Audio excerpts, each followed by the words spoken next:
DNC Tamil நேயர்களுக்கு வணக்கம். இன்றைய ஈகை திருநாள் சிறப்பு சந்திப்பிலே நாம் ஒரு குழந்தைகள் நல மருத்துவரை சந்திக்க இருக்கிறோம். இவர் ஒரு மருத்துவர் மட்டுமல்ல, இஸ்லாமிய ஆன்மீக சிந்தனையாளர், எழுத்தாளர், சொற்பொழிவாளர். இப்படிப்பட்ட பன்முக திறமைகளுக்கு சொந்தக்காரரான டாக்டர் KVS ஹபீப் முகமது அவர்களை தான் இப்போது நாம் சந்திக்க இருக்கிறோம். டாக்டர் வணக்கம். டாக்டர், இஸ்லாம் ஓர் இனிய மார்க்கம், அமைதி மார்க்கம். இந்த இஸ்லாத்தை பற்றிய இந்த காலகட்டத்தில் மாற்று மதத்தினருடைய புரிதல் எந்த மாதிரி இருக்குன்னு நினைக்கிறீங்க? சரியாக சொன்னீங்க. இஸ்லாம் ஒரு அமைதி மார்க்கம், சாந்தி மார்க்கம் என்று. அவ்வாறு எல்லோராலும் புரியப்பட்டிருக்கிறதா என்பது ஒரு கேள்வி. அவ்வாறு புரிந்தவர்களும் உண்டு. ஆனால் ஊடகத்தில் செய்திகளை படித்து குறிப்பாக மேற்கத்திய ஊடகங்கள் தருகின்ற செய்திகளை அப்படியே இங்குள்ள ஊடகங்களும் விழுங்கி அவற்றை எடுத்து மக்களுக்கு சொல்லுகின்ற காரணத்தினால் அந்த சமுதாயத்தை பற்றிய, அந்த மதத்தை பற்றிய ஒரு தவறான கருத்து மக்கள் உள்ளங்களில் பதிந்திருக்கிறது என்பதிலே எந்த சந்தேகமும் கிடையாது. இஸ்லாத்தில் அந்த பேரையே பாருங்கள். இஸ்லாம் என்ற வார்த்தைக்கு என்ன பொருள்? அமைதி என்று. இஸ்லாம் என்ற வார்த்தைக்கு அமைதி என்று. அது எந்த ஒரு ஸ்தாபகரோட இணைத்து சொல்லப்படவில்லை. இப்போ கிறிஸ்தவம் என்றால் இயேசு கிறிஸ்தவோடு, பௌத்தம் என்றால் கௌதம புத்தரோடு இப்படி இருக்கிறது. இங்கே முகம்மதிய மதம் என்பது தவறான பெயர். அது வெள்ளைக்காரங்க முகமது நிசாம் என்று அழைத்தாங்க. ஆனால் அவர் அதை நிறுவவும் இல்லை, அவர் கடவுளும் இல்லை. ஆக இஸ்லாம் என்றால் அமைதி. ஆக இந்த உலகத்தில் அமைதியை தருவதற்காக வந்த ஒரு மதம், ஒரு மார்க்கம்தான் இஸ்லாம். தன்னளவில் அமைதி பெறுவது எப்படி, வாழுகின்ற சமுதாயத்தோடு அமைதி பெறுவது எப்படி, படைத்த இறைவனோடு அமைதி பெறுவது எப்படி, 3 அமைதிகளை பற்றி இஸ்லாம் பேசுகிறது. வெறும் அமைதிங்கிற வார்த்தையை மட்டும் சொல்கிறதில்ல. அமைதி எவையெல்லாம் அமைதியை குலைக்குமோ அந்த காரணங்களை சொல்லி அதற்கான தீர்வுகளையும் சொல்லுகிறது. உதாரணத்திற்கு இப்போ சாதி அமைப்பு அமைதியை குலைக்கிறது. அப்போ சாதி எப்படி வந்தது, அதற்கான அடிப்படை காரணம் என்ன, அதற்கான தீர்வு என்ன, இதையும் சொல்லுவோம். வெறுமனே சாந்தின்னுலாம் சொல்கிறதில்லை. இப்படி தான் அந்த இஸ்லாத்தினுடைய போக்கு அமைந்திருப்பதை நாம் பார்க்கிறோம். ஆனால் இந்த மார்க்கத்தை பற்றி நான் முன்னர் சொன்னது போன்ற ஊடகங்களுடைய தொடர் பிரச்சாரத்தினுடைய விளைவாகவும், முஸ்லிம்களிலேயே சிலர் தீவிரவாத செயல்களில் ஈடுபடுகின்ற காரணத்தினாலும், சில சமயங்களில் அவர்கள் செய்யாத செயல்களை அவர்கள் செய்ததாக சொல்லப்படுகின்ற காரணத்தினாலும், முஸ்லிம்கள் வாழுகின்ற நாடுகளிலே போர் பதற்றங்கள் அதிகமாக இருக்கின்ற ஒரு காரணத்தினாலும் இந்த பெயர் எப்படியோ சேர்ந்து விட்டது. அப்போது இதை இது சரியா தவறா என்பதற்கு என்ன, இதை போக்குவதற்கு என்ன வழி, அறிந்து கொள்வதற்கு என்ன வழின்னா, அது இஸ்லாத்துக்கு மட்டுமல்ல, எந்த மதத்துக்கும் சொல்கிறேன். முதல்ல அந்த மதத்தினுடைய மூல நூல்களுக்கு போக வேண்டும். குரான் என்ன சொல்லுதுன்னு பார்க்கணும், இல்லையா? கிறிஸ்துவ சரியுடன் பைபிள் என்ன சொல்லுதுன்னு பார்க்கணும். யாரோ சொல்கிறதெல்லாம் கேட்டுட்டுலாம் முடிவு கூறக்கூடாது.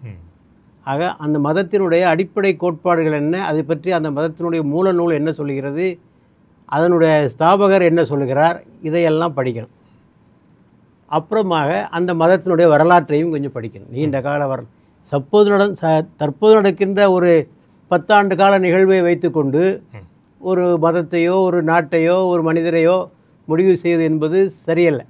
ஒட்டுமொத்தமாக அதை பார்க்க வேண்டும். அப்படி பார்க்கிற போது நமக்கு உண்மையான தகவல்கள் கிடைக்கும். ஆகவே இஸ்லாமியத்திலே வர எந்த கோட்பாடு மனித அமைதிக்கு ஊறு விளைவிக்கிறது சொல்லுங்கள். எந்த கோட்பாடு மனிதனுடைய அமைதிக்கு ஊறு விளைவித்தது சொல்லுங்கள். அப்படி வரணும். அப்படி சொன்னால் பரவாயில்ல. எவ்வளோ எங்கேயோ ஒரு சில, எல்லா சமுதாயத்துக்கும் நல்லவங்க இருப்பாங்க, கெட்டவங்க இருப்பாங்க. அது எல்லா சமுதாயத்துக்கும் உள்ளதானே. இந்து சமயத்தில் ஒரு 4 பேர் கெட்டவங்க இருந்தால் இந்து சமுதாயம் மோசம் என்று சொன்னால் யாராவது ஏற்றுக்கொள்வார்களா? ஏற்றுக்கொள்ள மாட்டார்கள். அது மாதிரி இங்கேயும் நல்லவன் 4 பேர் இருப்பான், கெட்டவன் 4 பேர் இருப்பான். அதை வைத்து கொண்டெல்லாம் முடிவு கூறக்கூடாது. இரண்டாவது, இஸ்லாத்தை பற்றிய கருத்துக்களை முஸ்லிம்களிடத்தில் கேட்க வேண்டும். இஸ்லாத்தை பற்றிய விஷயங்களை எதிரிகளிடத்தில் கேட்கக்கூடாது. முதல்ல அதனுடைய அந்த மதத்தை பின்பற்றுவதிலே கேட்க வேண்டும். முதலில் அதனுடைய மூல நூல்களை படித்துவிட்டு அப்புறம் விமர்சனத்துக்கு போக வேண்டும். இந்து மதத்தை தெரியணும்னா முதல்ல விவேகானந்தரை படிக்கணும், அப்புறம் தான் பெரியாரை படிக்கணும் இல்லையா? முதல்ல பெரியாரை படிச்சுட்டு அப்புறம் இங்கே வரக்கூடாது இல்லையா? அதே போல் அப்படி யார் படித்தார்கள்? இஸ்லாமிய கோட்பாடுகளை யார் படித்தார்கள்? முஸ்லீம்களிடத்திலிருந்து யாராவது விவரம் கேட்டார்களா? இல்லையா? இது ஒரு காரணம். இரண்டாவது, முஸ்லீம்களும் தங்கள் பங்கிற்கு இஸ்லாத்தின் உண்மை நிலையை மற்றவர்களுக்கு எடுத்து சொல்லவில்லை. இதற்கு காரணம் முஸ்லீம்கள் கையில் ஊடகம் இல்லை. முஸ்லீம்களில் ஊடகத்தில் பங்கேற்பது மிக மிக குறைவாகத்தான் இருப்பதை நாம் பார்க்கிறோம். முஸ்லீம்களுக்கு நடத்துகின்ற ஒரு பத்திரிகையும் இல்லை, ஒரு தொலைக்காட்சி சேனலும் இல்லை, ஒன்றும் இல்லை. ஆகவே முஸ்லீம் தரப்பு செய்திகள் பெரும்பான்மை சமுதாய மக்களை சென்றடையவில்லை. ஆகவே ஊடகத்தில் வருகின்ற செய்திகளை எல்லாம் ஒரு அப்படியே நம்பிவிடுகின்ற காரணத்தினாலும், அதற்கு மறுப்பு சொல்லப்படாத காரணத்தினாலும், உண்மையை அவர்களுக்கு எடுத்து சொல்லப்படாத காரணத்தினாலும் அந்த தீவிரவாதம் என்ற பெயர் நிலைத்து விட்டது. ஆனால் எங்கெல்லாம் எங்களுக்கு வாய்ப்பு கிடைக்குதோ அங்கெல்லாம் நாங்கள் அதை சொல்கிறோம். சொல்லும்போது உணர்கிறார்கள், அப்படியா இஸ்லாம் இப்படி இருக்கா என்று உணர்கிறார்கள். அப்போது புரிந்து கொள்கிறார்கள்.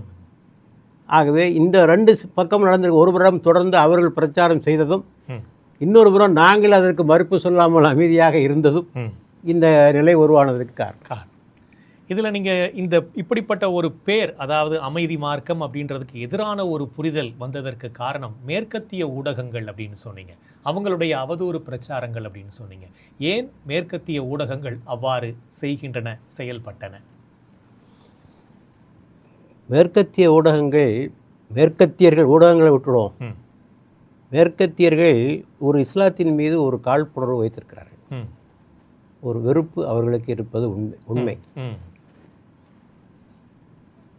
அதற்கான காரணங்களையெல்லாம் பார்க்கிற போது இஸ்லாம் கிறிஸ்தவத்திலிருந்து மாறுபடுகிறது. அடிப்படை கோட்பாடுகளிலிருந்து இஸ்லாம் கிறிஸ்தவத்திலிருந்து மாறுபடுகிறது. இதை வைத்துக்கொண்டு இஸ்லாம் கிறிஸ்தவத்துக்கு எதிரானது, ஆன்டி கிரைஸ்ட் என்ற ஒரு புரோபகண்டாவை பரப்பியிருக்காங்க. இது முற்றிலும் தவறு. ஏனென்றால் இயேசு கிறிஸ்துவை நாங்கள் ஒரு இறைத்துவதராக ஏற்றுக்கொள்கிறோம். நாங்கள் ஒரு அவரை நாங்கள் கடவுள் என்று ஏற்றுக்கொள்ளவில்லை, இறைத்துவதராக ஏற்றுக்கொள்கிறோம். இயேசுவினுடைய பெயரை சொன்னால் அதற்கு பின்னாலே நாங்கள் அலைஹிஸ்ஸலாம் என்று சொல்ல வேண்டும். அவர் மீது சாந்தி உண்டாகட்டும், பீஸ் பி அப்பான் ஹிம் என்று சொல்ல வேண்டும். எப்படி நபிகள் நாயகத்துக்கு சொல்கிறோமோ, நபிகள் நாயகத்தோட பேரை சொல்லும்போது ஸல்லல்லாஹு அலைஹி வஸல்லம் சொல்லுவாங்க. அதே மாதிரி தான் இயேசு கிறிஸ்து பெயரை சொன்னாலும் சரி, மோசஸுடைய பெயரை சொன்னாலும் சரி, அபிரஹாமுடைய பெயரை சொன்னாலும் சரி, இவரெல்லாம் நாங்கள் நாங்கள் மதிக்கின்ற இறை தூதர்கள். ஆக இறை தூதர்களுக்கிடையே நீங்கள் வேறுபாடு காட்ட வேண்டாம் என்று குர்ஆன் சொல்கிறது. அவர்களுக்கிடையே வேறுபாடு காட்ட வேண்டாம் என்று சொல்கிறது. ஆகவே இயேசு பெருமான் எங்களுடைய அன்புக்குரியவர். அவருடைய அதிசய பிறப்பை நாங்கள் ஏற்றுக்கொள்கிறோம். ஒரு ஆணின் துணையின்றி அவர் பிறந்தார் என்பதை நாங்கள் ஏற்றுக்கொள்கிறோம். குர்ஆனிலே இயேசு பெருமான் செய்த எல்லா அற்புதங்களும் குறிப்பிடப்பட்டிருக்கிறது. அவர் குழந்தை பருவத்தில் பேசியது, இறந்தவர்களை உயிர்ப்பித்தது, குஷ்டரோகிகளுக்கு அவர் நிவாரணம் கொடுத்தது, இவையெல்லாம் குர்ஆனில் இருக்கு. இன்னும் சொல்லப்போனால் குர்ஆனில் மேரியை பற்றி ஒரு சாப்டர் இருக்குது, பைபிளில் கூட இல்லை. மேரின்னு ஒரு சாப்டர் இருக்கு. ஏன்னா மேரி அவர்களை குர்ஆனில் குறிப்பிடப்பட்ட ஒரே பெண் மேரி தான். புரிந்து கொள்ள வேண்டும். நபிகள் நாயகத்து மனைவி பேரெலாம் இல்லை, அவருடைய மகள் பேரெலாம் இல்லை, யார் பேரும் இல்லை. அங்கே மேரி பேர் மட்டும்தான் இருக்கு. ஆக மேரியை நாங்கள் போற்றுகிறோம். இயேசு பெருமான் எங்களுக்கு வெறுப்பெல்லாம் ஒன்றும் கிடையாது. கோட்பாட்டு ரீதியாக கோட்பாடு மாறுபட்டால் வெறுக்க வேண்டுமா? அவசியம் இல்லை. உலகத்தில் எல்லாரும் ஒரு கொள்கையில் இருக்க முடியாத.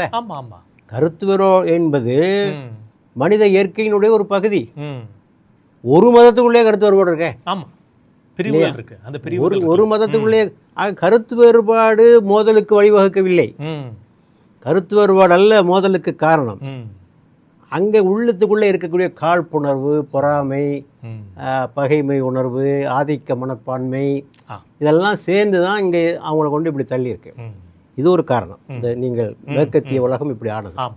ரெண்டாவது, அவர்களுக்கு இஸ்லாத்தின் மீது ஒரு சிறிய அச்சம் உண்டு. எப்படின்னா, இன்றைக்கு மத்திய கிழக்கில் அதிக முஸ்லீம்களை கொண்டிருக்கிற நாடுகள் எல்லாம் ஒரு காலத்தில் கிறிஸ்தவ நாடுகள்.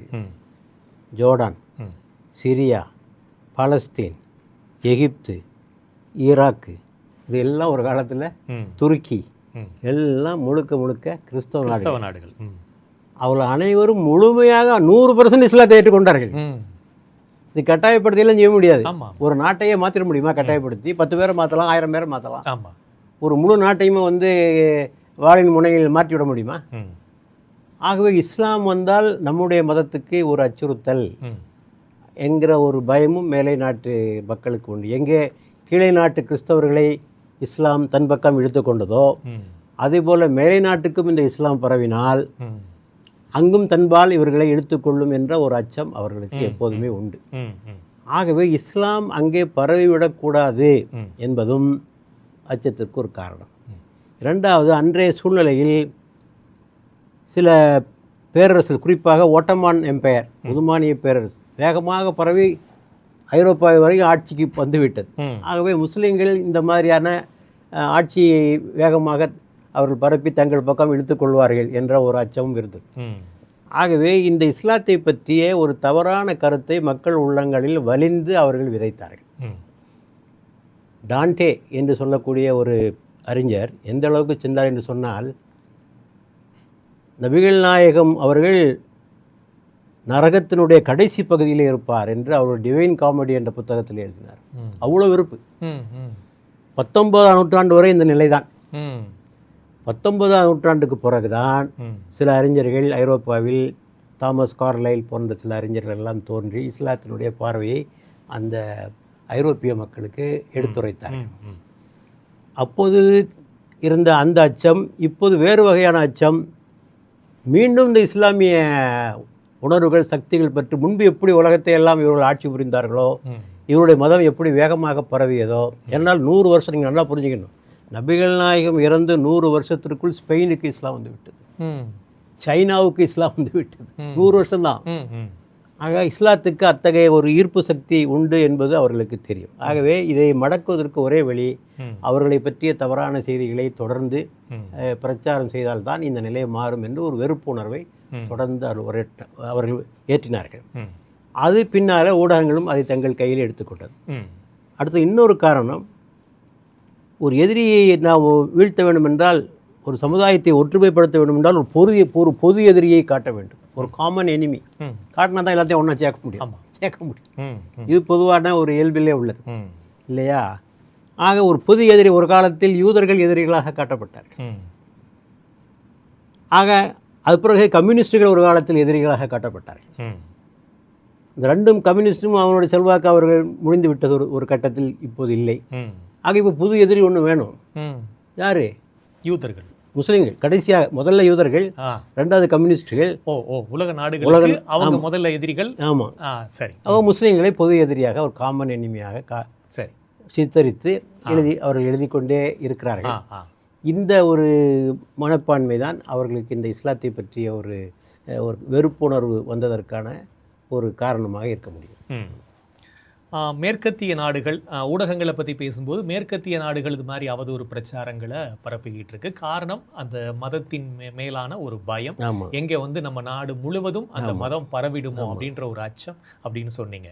அதே விஷயத்தை வந்து உள்வாங்கித்தான் இந்திய ஊடகங்களும் செயல்படுகின்றன அப்படின்றதையும் நீங்கள் ஆரம்பத்திலே குறிப்பிட்டிருந்தீங்க. இன்றைய காலகட்டத்தில் இந்தியாவில் இஸ்லாத்தின் நிலை எப்படி இருக்கு? இங்கேயும் அதே மாதிரியான ஒரு அவதூறு பிரச்சாரங்கள் வந்து ஊடகங்களில் பரப்பப்பட்டுட்டு தான் வருது. அதை பற்றி சொல்லுங்க. இந்தியாவினுடைய இங்கே வெறுப்பு நிலை என்பது வேறு. இது மேற்கத்திய நிலைக்கும் இங்குள்ள நிலைக்கும் வேறுபாடு இருக்கு. இங்கே எப்படி உருவாச்சுன்னா, வெள்ளையர்கள் தான் இதை ஆரம்பித்து வைத்தது. பிரிட்டிஷார் 1857 முதல் சுதந்திர போர், சிப்பாய் கழகம் அவன் பேர் வச்சான். சிப்பாய் மியூட்டினி என்று பேர் வச்சான். நாம் சுதந்திர போர் என்று அழைப்போம். அதில் முஸ்லீம்களும் இந்துக்களும் ஒன்றாக இணைந்து வெள்ளையர்களுக்கு எதிராக போரிட்டார்கள். முகலாய மன்னருடைய கடைசி ராஜாவான பகதூர் ஷா ஜாஃபர் தலைமையில் போராடினாங்க. அது முறியடிக்கப்பட்டது, தோற்கடிக்கப்பட்டது. அப்போ தான் பார்த்தாங்க, இந்த ரெண்டு சமுதாயம் சேர்ந்து போராடினால் நம்முடைய சாம்ராஜ்யத்திற்கு ஆபத்து. இந்த ரெண்டு சமுதாயங்களை பழக்க வேண்டும். அதற்கான காரியங்களை எடுத்தார்கள். அதற்கு சான்றுகள் நிறைய இருக்கு. அங்கேருந்து வைஸ்ராயி, இங்கே உள்ள அங்கே இருக்கக்கூடிய அரசி, இங்கிலாந்தில் உள்ள அரசி, இங்கே உள்ள வைஸ்ராயி எழுதின கடிதம் இப்பவும் இருக்குது, ஆவணங்கள்லாம் இருக்குது, ஆர்ச்சிவ்ஸில் எடுத்துக்கலாம். இங்கேருந்து இவன் பதில் எழுதுறான், 2 சமுதாயங்கள் நாம் பிறந்து விட்டோம், இனி என்ன செய்ய வேண்டும் சொல்லுங்கள். இங்கேருந்து இவன் கடிதம் எழுதுறான், அவன் அங்கேருந்து கடிதம் எழுதுறான். வரலாற்று ஆசிரியர்கிட்ட பொறுப்பு ஒப்படைச்சாங்க. இந்த வரலாறு தாண்டா முக்கியம், இந்த வரலாறை சொல்லி இந்த மக்களை பிழை, இவன் கோயில் இடித்தான், அதை இடித்தான், இது செஞ்சான், அது செஞ்சான், என்னத்தையாவது சொல்லி இந்த 2 சமுதாயத்தை ஒட்ட விடாமல் பார்த்துக்கொள், பிரித்தாளும் சூழ்ச்சி என்று சொல்லுகிறோமே, அது வெள்ளையர்கள் எல்லா நாட்டிலையும் கையாண்ட சூழ்ச்சி, எல்லா நாட்டிலையும் கையாண்ட சூழ்ச்சி. ஆக இந்த 2 சமுதாயங்களை பிளப்பதாதான் நாம் அங்கே இருக்க முடியும். ஊர் 2 பட்டா கூத்தாடிக்கு கொண்டாட்டம் சொல்லுவாங்க இல்லையா, அந்த கதையாக இவர்கள் வரலாற்றை திருத்தி எழுத ஆரம்பித்தார்கள். வரலாற்றை திருத்தி எழுதி ஒரு காலத்திலே வரலாற்றை பிரித்த விதமும் வெள்ளையர்கள் பிரித்த விதமும் வேறு. முன்பு எப்படி பிரித்தாங்கன்னா வரலாற்றை பண்டைய India, ancient India, medieval India, modern India, பொதுவான வரலாற்றாசிரியர்கள் பிரித்தது. இவன் வந்த ஒன்று வெள்ளைக்காய் என்ன செஞ்சான், இந்துக்களுடைய காலம், முஸ்லீம்களுடைய காலம், இப்போது நவீன காலம், இப்படி பிரித்தான். இப்படி வசதிக்கேற்றபடி காலத்தை அவர்கள் பங்கு போட்டார்கள். போட்டு வரலாற்றை திருத்தி எழுதுகிற அத்தனை வேலைகளையும் செய்தார்கள். முஸ்லீம்கள் செய்யாத தவறுகளை எல்லாம் அவர்கள் மீது கொண்டு போட்டார்கள். உண்மைதான், சில முஸ்லீம் ஆட்சியாளர்கள் சில கோயில்களெல்லாம் எடுத்திருக்கிறார் என்பதற்கெல்லாம் வரலாற்று சான்றுகள் உண்டு. ஆனால் நாம் வரலாற்றை உள்ளே போய் படிக்கிற போது அது மதமாச்சரியத்தின் அடிப்படையில் நடந்ததல்ல. மதமாச்சரியம் வேறு காரணங்கள், அரசியல் தான் காரணமாக இருந்தது. அரசியல் தான் காரணமாக இருந்தது. அன்றைய அரசியலை நீங்கள் உற்று நோக்கி பார்த்தால் இந்துக்களே இந்து கோயில்களை எடுத்திருக்கிறார்கள், இந்து மன்னர்கள் இந்து கோயில்களை எடுத்திருக்கிறார்கள். அப்போ எப்படின்னா, ஒரு ராஜா ஒரு பகுதியை ஜெயித்துட்டான்னா என்ன செய்வாங்கன்னா, அங்கே உள்ள கோயிலில் உள்ள அந்த சாமியை எடுத்துட்டு இவன் வழிபடுகிற சாமியை அங்கே கொண்டு வைத்து விடுவார். கொண்டு வைத்து விட்டு அப்போ தான் அந்த ராஜ்யம் என் கைக்கு வந்து விட்டது என்று அதற்கு பொருள். ஆக இந்துக்களே இந்து கோயில்களை தகர்த்த வரலாறுகள்லாம் நிறைய உண்டு. அதையெல்லாம் நீங்கள் தெரிஞ்சிருக்கணும்னு சொன்னால் ரோமிலா தாப்பர் என்ற வரலாற்று ஆசிரியர் எழுதிய புத்தகத்தை நீங்கள் படித்து பாருங்கள். எத்தனை கோயில்களை, இந்து மன்னர்களை இந்து கோயில்களை தாக்கிய வரலாறுகளை எல்லாம் நீங்கள் அதில் படித்து கொள்ளலாம். அந்த முறையிலே சில காரியங்களை முஸ்லீம் மன்னர்களும் செய்திருக்கிறார்கள். எல்லா இடங்களிலும் மதமாச்சரியம் அங்கு காரணமாக அமையவில்லை. எந்தெந்த அரசுகள் தங்களுக்கு சவாலாக விளங்கியதோ அந்த பகுதியில் உள்ள கோயில்களை மட்டும்தான் அவர்கள் கை வைத்திருக்கிறார்கள். தங்களுக்கு சவாலாக இல்லாத பகுதிகளெல்லாம் விட்டுறாங்க. அப்போ இங்கே மதம் காரணமா, அரசியல் காரணமா? அரசியல் தான் இங்கே காரணமாக, ஆதிக்க மனப்பான்மை. ஆமாம், அரசியல் தான் காரணமாக அமைந்திருக்கிறது. ஆக இதையெல்லாம் திருத்தி எழுதுவது. அடுத்ததாக நீங்கள் சண்டைகளை பாருங்கள். முஸ்லீம் கடந்த பானிபட் யுத்தத்திலிருந்து இந்த பின்னால் யுத்தம் வரை பார்த்தீங்கன்னா அது மத சண்டையே அல்ல, மன்னர் சண்டை தான். முதல் பானிபட் யுத்தம் எடுத்துக்கொள்ளுங்க. முதல் பானிபட் யுத்தம் யாருக்கு நடந்தது? பாபருக்கும் இப்ராஹிம் லோடிக்கும். 2 பேரும் முஸ்லீமு, 2 பேரும் முஸ்லீம். பாபருக்கு ஆதரவாளராக இந்துக்கள் இருக்கிறார்கள், இப்ராஹிம் லோடிக்கு ஆதரவாகவும் இந்துக்கள் இருக்கிறார்கள். இப்படி எல்லா யுத்தங்களையும் பார்த்தீங்கன்னு சொன்னால், வரிசையாக எடுத்து பார்த்தீங்கன்னா 2 மதங்கள் மோதிக்கொள்ளவில்லை. இந்துக்களுடைய படையினுடைய தளபதியாக ஒரு முஸ்லீம் இருக்கிறார், முஸ்லீம் ராஜாவினுடைய தளபதியாக ஒரு ராஜபுத்திரர் இருப்பார். இப்போ ஒன்றை சொல்லுகிறேன், இந்துக்களுடைய ஐக்கானாக சிவாஜியையும் முஸ்லீம்களுடைய ஐக்கானாக அவுரங்கசீப்பையும் காட்டுகிறார்கள் பொதுவாக, இவருடைய ஐக்கான். ஆனால் சத்ரபதி சிவாஜியினுடைய தளபதி முஸ்லீம், தௌலத் கான். அதே மாதிரி அவுரங்கசீப்புடைய தளபதி ஒரு ராஜபுத்திரர். இந்துக்களுடைய படையிலே முஸ்லீம்கள் இருக்கிறார்கள், முஸ்லீம்களுடைய படையில எங்கே மதம் எங்கே வந்தது? ஆக 2 ராஜாக்கள் மோதிக்கொண்டார்கள், 2 மன்னர்கள் மோதிக்கொண்ட செய்தியை இவர்கள் ஏதோ 2 மதங்கள் மோதிக்கொண்டதாக மக்கள் மத்தியிலே அந்த கற்பனையை உருவாக்கி செய்துவிட்டார்கள். இந்த மாதிரி எத்தனையோ தவறான செய்திகள். இப்போ அவுரங்கசீப் இருக்கிறது மிகவும் மோசமாக வர்ணிக்கப்படுகிறவர் அவுரங்கசீப். அவரே எடுத்துக்கிடுங்க, எத்தனை கோயில்களுக்கு மானியம் அளித்த பட்டியல் இருக்குது தெரியுமா? எத்தனையோ கோயில்களுக்கு. PN பாண்டே என்று ஒரு ஒரிசால் கவர்னர் ஒருத்தர் இருந்தார். அவர் ஒரு வரலாற்று பேராசிரியரும் கூட. அவரை ஒரு சரித்திர ஆய்வுக் கழகத்துக்கு அழைப்பதற்காக மாணவர்கள் வருகிறார்கள். ஏன்னா அப்போது அவரிடத்தில் சில தஸ்தாவேஜுகள் இருக்கின்றன, அதை பார்க்கிறார். அதையெல்லாம் பார்த்தா இது அவுரங்கசீப் கோயில்களுக்கு அளித்த மானியங்களை பற்றிய தஸ்தாவேஜ்.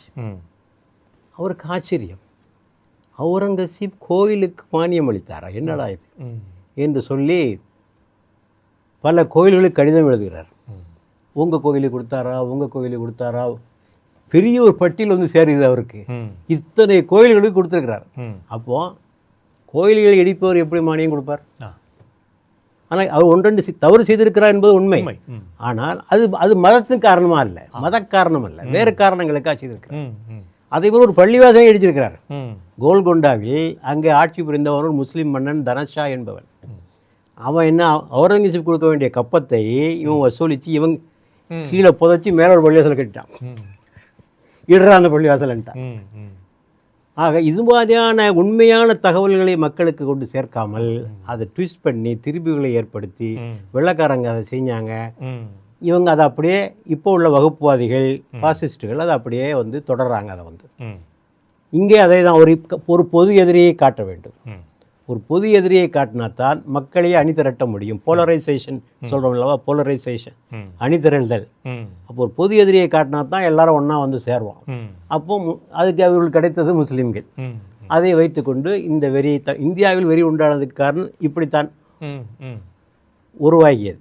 ஏன்னா ஆகவே அது இன்றைய வரைக்கும் நீடித்து கொண்டே இருக்கிறது. இப்போதும் அது செய்து கொண்டே இருக்கிறார்கள். பாருங்கள், திப்பு சுல்தானை எல்லோரும் ஒரு செக்யூலர் ரூலர் என்று ஏற்றுக்கொள்கிறார்கள். செக்யூலர் ரூலர் என்று ஏற்றுக்கொள்கிறார்கள். அவர் ஆட்சி புரிந்த காலத்தில் பல கோயில்களுக்கு மன்னர் உதவி செய்தார். சிருங்கேரி மடத்தோடு நெருங்கிய தொடர்பு வைத்திருந்தார் அவர். ஆக அவர் அங்கே உள்ள மக்கள் யாரும் ஒன்றும் சொல்லலை. கன்னட மக்கள் யாரும் அவர் ஒரு வகுப்புவாத ஆட்சியாளர் என்று சொல்லலை. இவங்க சொல்கிறாங்க, இந்த வகுப்புவாதிகள் சொல்கிறாங்க அவரோட பிறந்த நாளை கொண்டாடக்கூடாது, அவரோட இதை கொண்டாடக்கூடாது என்று சொல்லுகிறார்கள். ஆக திப்பு சுல்தானை ஏற்றுக்கிறது தேரா இல்லை இல்லையா? ஆக எல்லாவற்றையுமே திட்டமிட்டு மறைக்கிறார்கள். ஆக இந்த ஒரு இந்தியாவில் வகுப்புவாதம் உருவான கதை இதுதான், இப்படித்தான். இங்கேயும் ஒரு 2 சமூகங்களை பிளப்பதற்காக இவர்கள் ஆண்டு கொண்ட ஒரு முறை. அடுத்தபடியாக இந்த வகுப்புவாதிகளுடைய ஒரு கோட்பாட்டிலே ஒன்று இருக்கிறது. அவர்கள் ஒரு ஹிந்து ராஷ்டிரத்தை அமைக்க வேண்டும் என்பது அவர்களுடைய சிந்தனை. அதற்கு முஸ்லீம்கள் இந்த நாட்டில் இருந்தால் அதற்கு தடை, முட்டுக்கட்டையாக இருப்பார். ஆகவே ஒரு வெறியை உண்டாக்க வேண்டும். உண்டாக்கி இந்த நாட்டில் நீ இருப்பதாக இருந்தால் எங்களுக்கு அடிபட்டு கீழ்பட்டு 2வது நிலையிலே இருப்பதாக இருந்தால் இருந்துகொள், இல்லாவிட்டால் போய்விடு. இதெல்லாம் அவங்க எழுதுனது, இல்லை என்னுடைய கருத்தல். ஆதாரம் கேட்டால் நான் கொடுத்துருவோம் அவங்களுக்கு அவ்வளோத்தையும். ஆகவே அவர்கள் அமைக்க விரும்புகின்ற அந்த வர்ணாசிரம அடிப்படையிலான அந்த சித்தாந்தத்தில் அடிப்படையிலான ஒரு ஆட்சி அமைப்புக்கு முஸ்லீம்கள் இந்த நாட்டில் இருந்தால் அது ஆபத்து. ஏனென்றால் முஸ்லீம்களோட எண்ணிக்கை குறைவில்லை, 35%. நன்றாக ஞாபகத்தில் வைத்துக் கொள்ளுங்கள். பிரிவினைக்கு முன்னர் முஸ்லீம்களுடைய எண்ணிக்கை 35%, என்றால் 1/3 ஆஃப் தி பாப்புலேஷன்.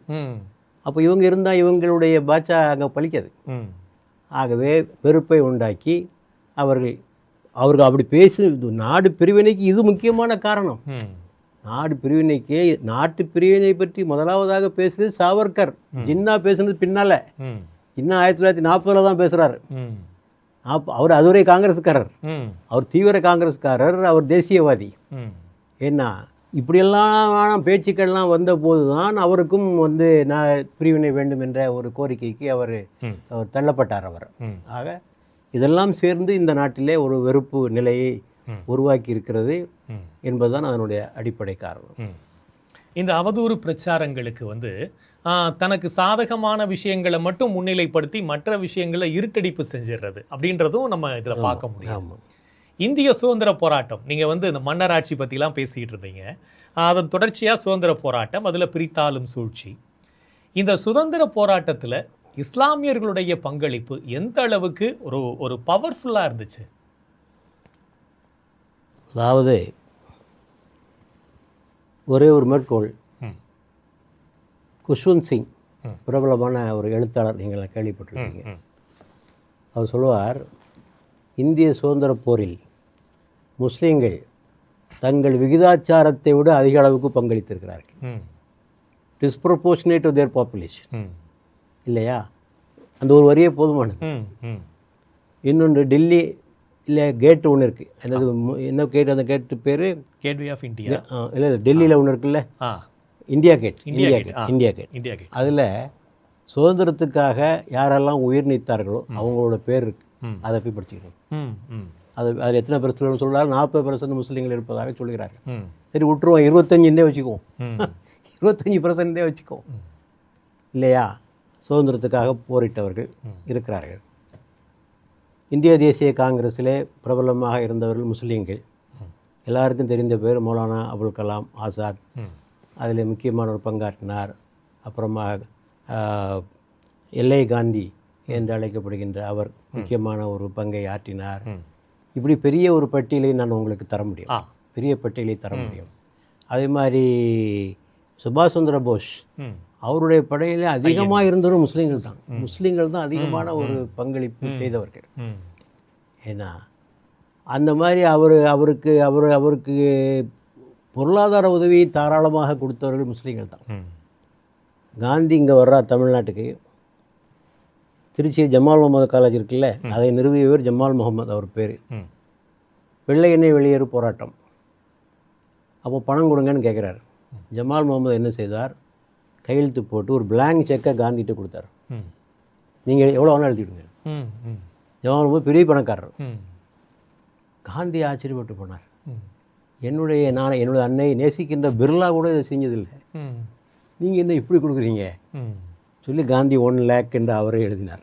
அவரே எழுதி கொண்டார். ம் ம் சுபாஷ் சந்திர போஸுக்கு ஒரு கோடி ரூபாய் கொடுத்தார். அவர் பேர் ஹபீப், எம் பேர் தான் அவர் பேரும் ஹபீப். 1 கோடி ரூபாய் சுபாஷ். 1 கோடி ரூபாய் என்றால் 50-60 வருஷத்துக்கு முன்னாலே அவருடைய வேலை என்னன்னு பார்த்துக்கிறீங்க. ம் ம் இப்படி பொருளாலும் உதவியாலும் செய்தார்கள். ம் முஸ்லீம்களுக்கு மத்தியிலே மிகவும் பிரபலமான ஒரு மார்க்க ரீதியான அமைப்பு, மத ரீதியான அமைப்பு தேவபந்த் என்று உத்தரப்பிரதேசத்தில் ஒரு பெரிய மதரசா ம் செமினரி இருக்குது. இன்றைக்கும் அவர்களுடைய செல்வாக்கு இந்தியாவிலே அதிகம். அவர்கள் நாடு பிரியக்கூடாது என்று உறுதியாக நின்றவர்கள். ம் நாடு பிரியக்கூடாது என்று உறுதியாக ஆதரவளித்தவர்கள் இல்லையா? இப்படி எல்லா முஸ்லீம்களும் வந்து இந்த நாடு பிரியணுன்னெல்லாம் ஒன்றும் ஆதரவு கொடுக்கல. ம் ம் ஏன்னா இந்திய சுதந்திர போரில் முஸ்லீம்களுடைய பங்கு என்று ஒரு எத்தனையோ புத்தகங்கள் வந்து விட்டன. ம் இதெல்லாம் வந்து மக்களுக்கு சொல்லப்படலை. ம் கொஞ்சம் கொஞ்சமாக அது மறைக்கப்படுகிறது. அபுல் கலாம் ஆசாத் பேரே மறைக்கப்படுகிறது. ம் ம் அபுல் கலாம் ஆசாத் பேரே இந்த நாட்டிலே மறைக்கப்படுகிறது. ம் ஐஐடி உருவாவதுக்கு காரணம் அவர் தான். ஐஐஎம் உருவாக்குனது அவர் தான். லலித கலா அகாடமி உருவாக்குனது அவர் தான். எல்லாம் அவர் தான் பண்ணார். அவர் முதல் கல்வி அமைச்சர் அவர். அவர் காலத்தில் உருவாக்கப்பட்டது தான் அதெல்லாம் ஆ இல்லையா? ஆக இப்படி பல பணிகளை முஸ்லீம்கள் செய்திருக்கிறார்கள். அது அவர்களுடைய தியாகங்களில் அறிய வேண்டும் என்றால் அது பதுமான புத்தகங்களை படித்தால் நீ நன்றாக தெரிந்து. இதை யாரும் மறுக்க முடியாது. இது மிகவும் தெளிவான உண்மை. ம் ஆனால் இந்த வகுப்புவாதிகளுடைய நோக்கம் முஸ்லீம்கள் இந்த நாட்டுக்கு எதுவுமே செய்யலை ம் என்பதாக ஒரு சித்திரத்தை அவர்கள் கொண்டு வருகிறார்கள். இப்போ நம்ம தமிழ்நாட்டிலே பார்த்தோம், மருதநாயகம். ம் ம் அவர் இங்கே உள்ள ஒரு முக்கியமான வெள்ளையர்களை எதிர்த்து போராடியவர். ம் கமலஹாசன் ஒரு படம் எடுத்தார். அவரை வச்சு எடுக்க உடலையே, ம் எடுக்க விடாமல் நிறுத்திட்டாங்களா அந்த படத்தை?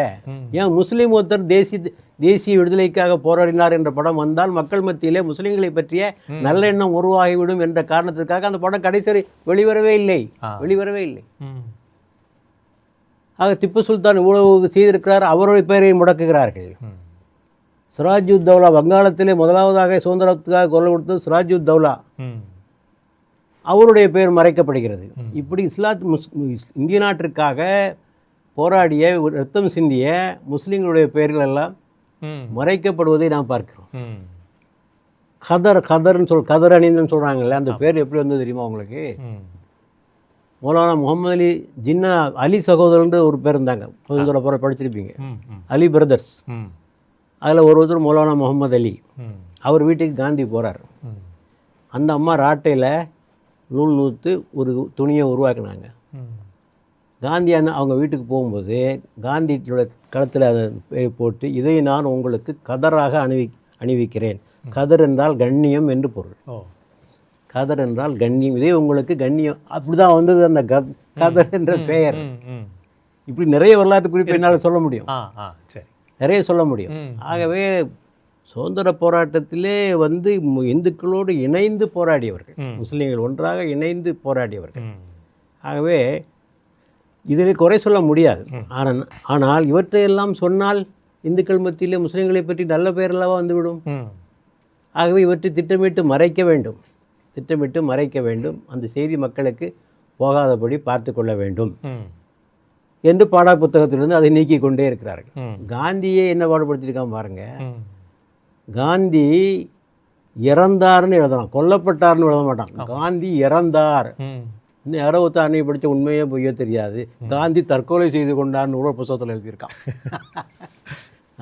எந்த அளவுக்கு போகிறாங்க பாருங்கள். ஆகவே இவர்கள் இந்த ஒரு வெறுப்பு உணர்வை ஹேட் கேம்பெயின், இந்த ஹேட் கேம்பெயினை உண்டாக்கித்தான் தங்களது இயக்கத்தை வளர்க்கிறார்கள். அதாவது எப்போ ஒருத்தன்ட்ட ஒரு பாசிட்டிவ் ஐடியாலஜி இல்லையோ, நல்ல கருத்து இல்லையோ, அவன் இது மாதிரி வேலையை தான் செய்வான். பாசிட்டிவ் ஐடியாலஜி வச்சுருக்கிறவன் மற்றவர்கள் ஏன் குறை சொல்ல வேண்டும்? என்கிட்ட நல்ல கருத்துன்னா அதை சொல்லுவேன் மக்கள்கிட்ட. ஏன் இன்னொருத்தனை போய் குறை சொல்லி என்னுடைய கொள்கையை வளர்க்க வேண்டிய அவசியம் எனக்கு என்ன வந்தது? என் சரக்கு நல்ல சரக்குன்னு நான் சொல்லிட்டு போயிட்டே இருப்பேன். ஆக அங்கே சொல்கிறதுக்கு ஒன்றும் இல்லை. அவங்க சுதந்திர போராட்டத்தில் கலந்துக்கல, மன்னிப்பு கடிதம் எழுதி கொடுத்து வந்தவங்க. அவங்கள சுதந்திர போராட்டத்தை இணைத்து கொண்டு அவர்கள் பேச முடியாது. ஆகவே இந்த குற்ற உணர்வுலாம் அவர்கள் இந்த செய்திகள்லாம் மக்களுக்கு வந்தால் என்ன ஆகும்? ஆகவே இந்த செய்திகளை திட்டமிட்டு மறைப்பது, பொய்களை பரப்புவது என்பது அவர்களுடைய ஒரு வாடிக்கையாக திட்டமிட்ட முறையாக இருக்கிறது முக்கிய காரணம். இந்திய பிரிவினைக்கு முன்னாடியே, இந்திய பாகிஸ்தான் பிரிவினைக்கு முன்னாடியே 35 விழுக்காடு வந்து இஸ்லாமியர்கள் இருந்தாங்க அப்படின்னு சொன்னீங்க.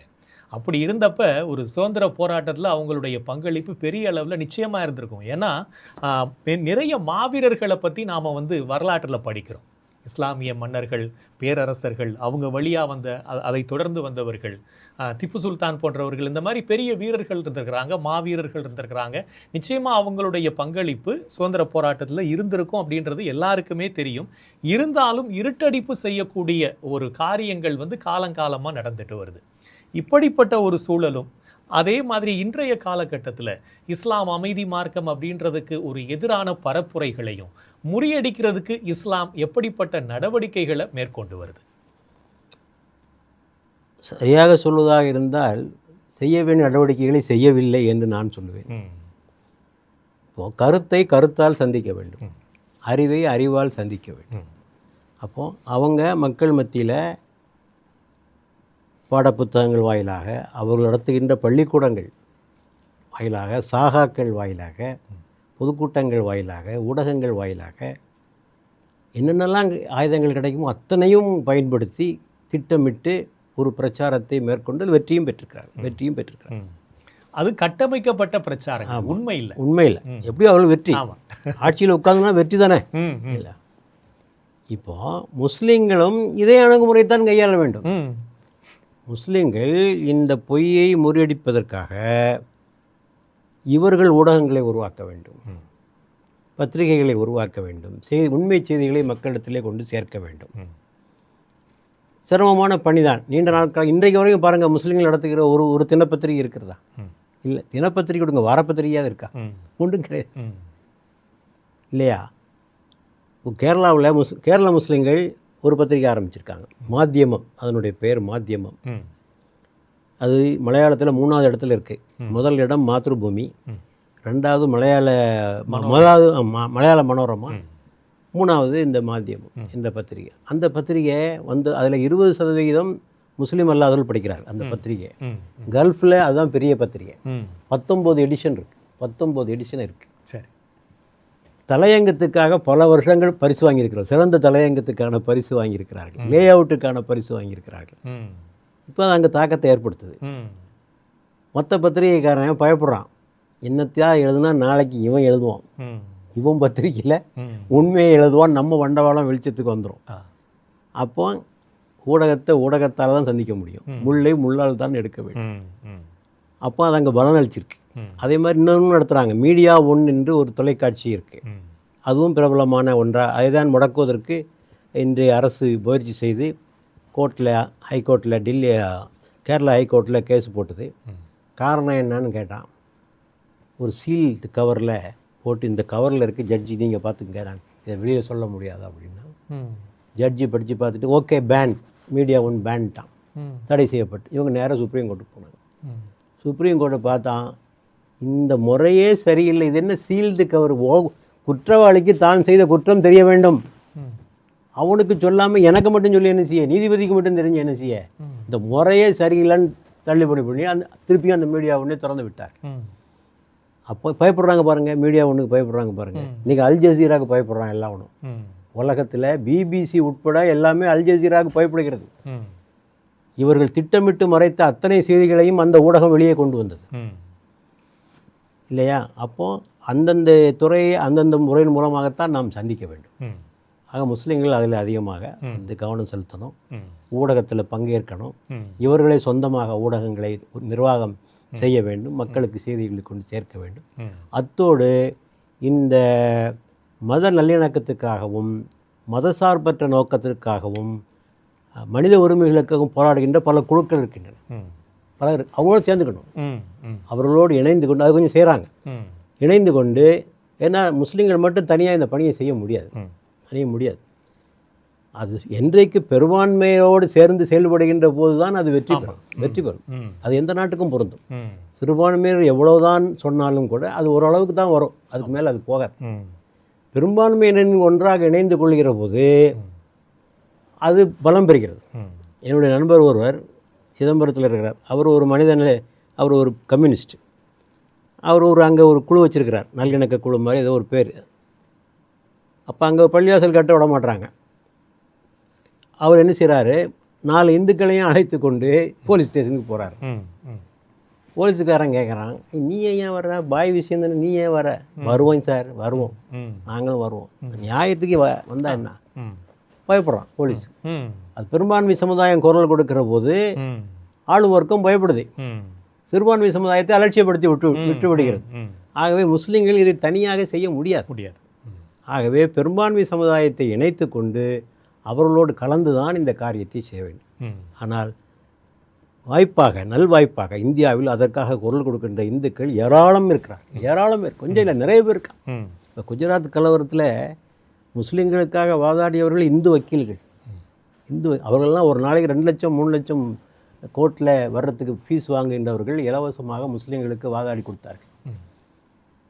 ஸ்டீட்டா செட்டல்வாட், அவர் ஒரு கிறிஸ்தவர், அவர் முஸ்லீம்களுக்காக பெரிய அளவில் குரல் எழுப்பினார். அதுக்காக தான் அவர் அந்த அம்மாவை போட்டு படாப்படுத்திட்டு இருக்காங்க இன்னைக்கு வரைக்கும். ஆக அவரோடு ஒன்றாக இணைந்து முஸ்லீம்கள் குரல் எழுப்புகிற போது இந்த பிரச்சனைக்கான ஒரு தீர்வு கிடைக்கிறதுக்கு வாய்ப்பு இருக்குது. முஸ்லீம்கள் மட்டுமே போராடி அதை வென்றிட முடியாது. ஒரு சிறுபான்மை சமூகம் தங்களுடைய உரிமைகளுக்காக போராடும் போது அங்கு ஒரு பெரும்பான்மை சமூகத்தோடு இணைந்து போராட வேண்டும் அப்படின்றத சொன்னீங்க. அந்த மத நல்லிணக்கத்தை வலியுறுத்தக்கூடிய, அதை பின்பற்றக்கூடியவர்கள் இந்தியாவில் 100 கோடிக்கும் அதிகமான மக்கள் தொகையில் நிறைய பேர் பெரும்பான்மை சமூகத்தில் உள்ள மக்கள் இருக்கிறாங்க. அவங்களுடைய பங்களிப்பு இருக்குது. அதன் அடிப்படையில் இன்னைக்கு முஸ்லீம்கள் தங்களுடைய உரிமைகளுக்காக போராடி கொண்டு இருக்கிறார்கள். இப்படிப்பட்ட சூழல்ல இந்த மாற்று மதத்தினர் பெரும்பான்மை சமூகத்தோட இணைந்து செயல்படுவதற்கு, ஒற்றுமையுணர்வை வளர்ப்பதற்கு இஸ்லாத்தில் என்னென்ன சொல்லப்பட்டிருக்கிறது? இஸ்லாத்தில் பன்மை சமுதாயத்தை எப்படி நடந்து கொள்ள வேண்டும் என்று வழிகாட்டல் இருக்கு. ஏனென்றா நபிகள் நாயகம் மதீனாவில் ஒரு ஆட்சி அமைக்கிறாங்க. அவர் ஆட்சி தலைவர், அவர் இன்னும் ஆன்மீக தலைவர் இல்லை, அவர் ஒரு ஆட்சி தலைவராகவும் இருந்தார். அப்போ அங்கே கிறிஸ்தவர்கள் இருக்காங்க, யூதர்கள் இருக்கிறாங்க, முஸ்லீம்கள் இருக்காங்க. இந்த 3 பேரும் சேர்ந்து தான் அந்த மதீனா குடியரசு. அப்போது அவர் வகுத்த சாசனம், அந்த சார்ட்டர் இன்றைக்கி இருக்குது, இன்றைக்கி அவைலபிள், எழுதப்பட்ட சாசனம் என்று சொல்கிறார்கள். First ever written constitution of the world, முதலாவதாக எழுதப்பட்ட அரசியல் சாசனம் என்று அதை சில வரலாற்று ஆசிரியர்கள் அழைக்கிறார்கள். அதில் குறிப்பிட்ட விஷயங்களை நீங்கள் பார்த்தீங்கன்னு சொன்னால் எல்லா உரிமைகளும் எல்லோருக்கும் உண்டு.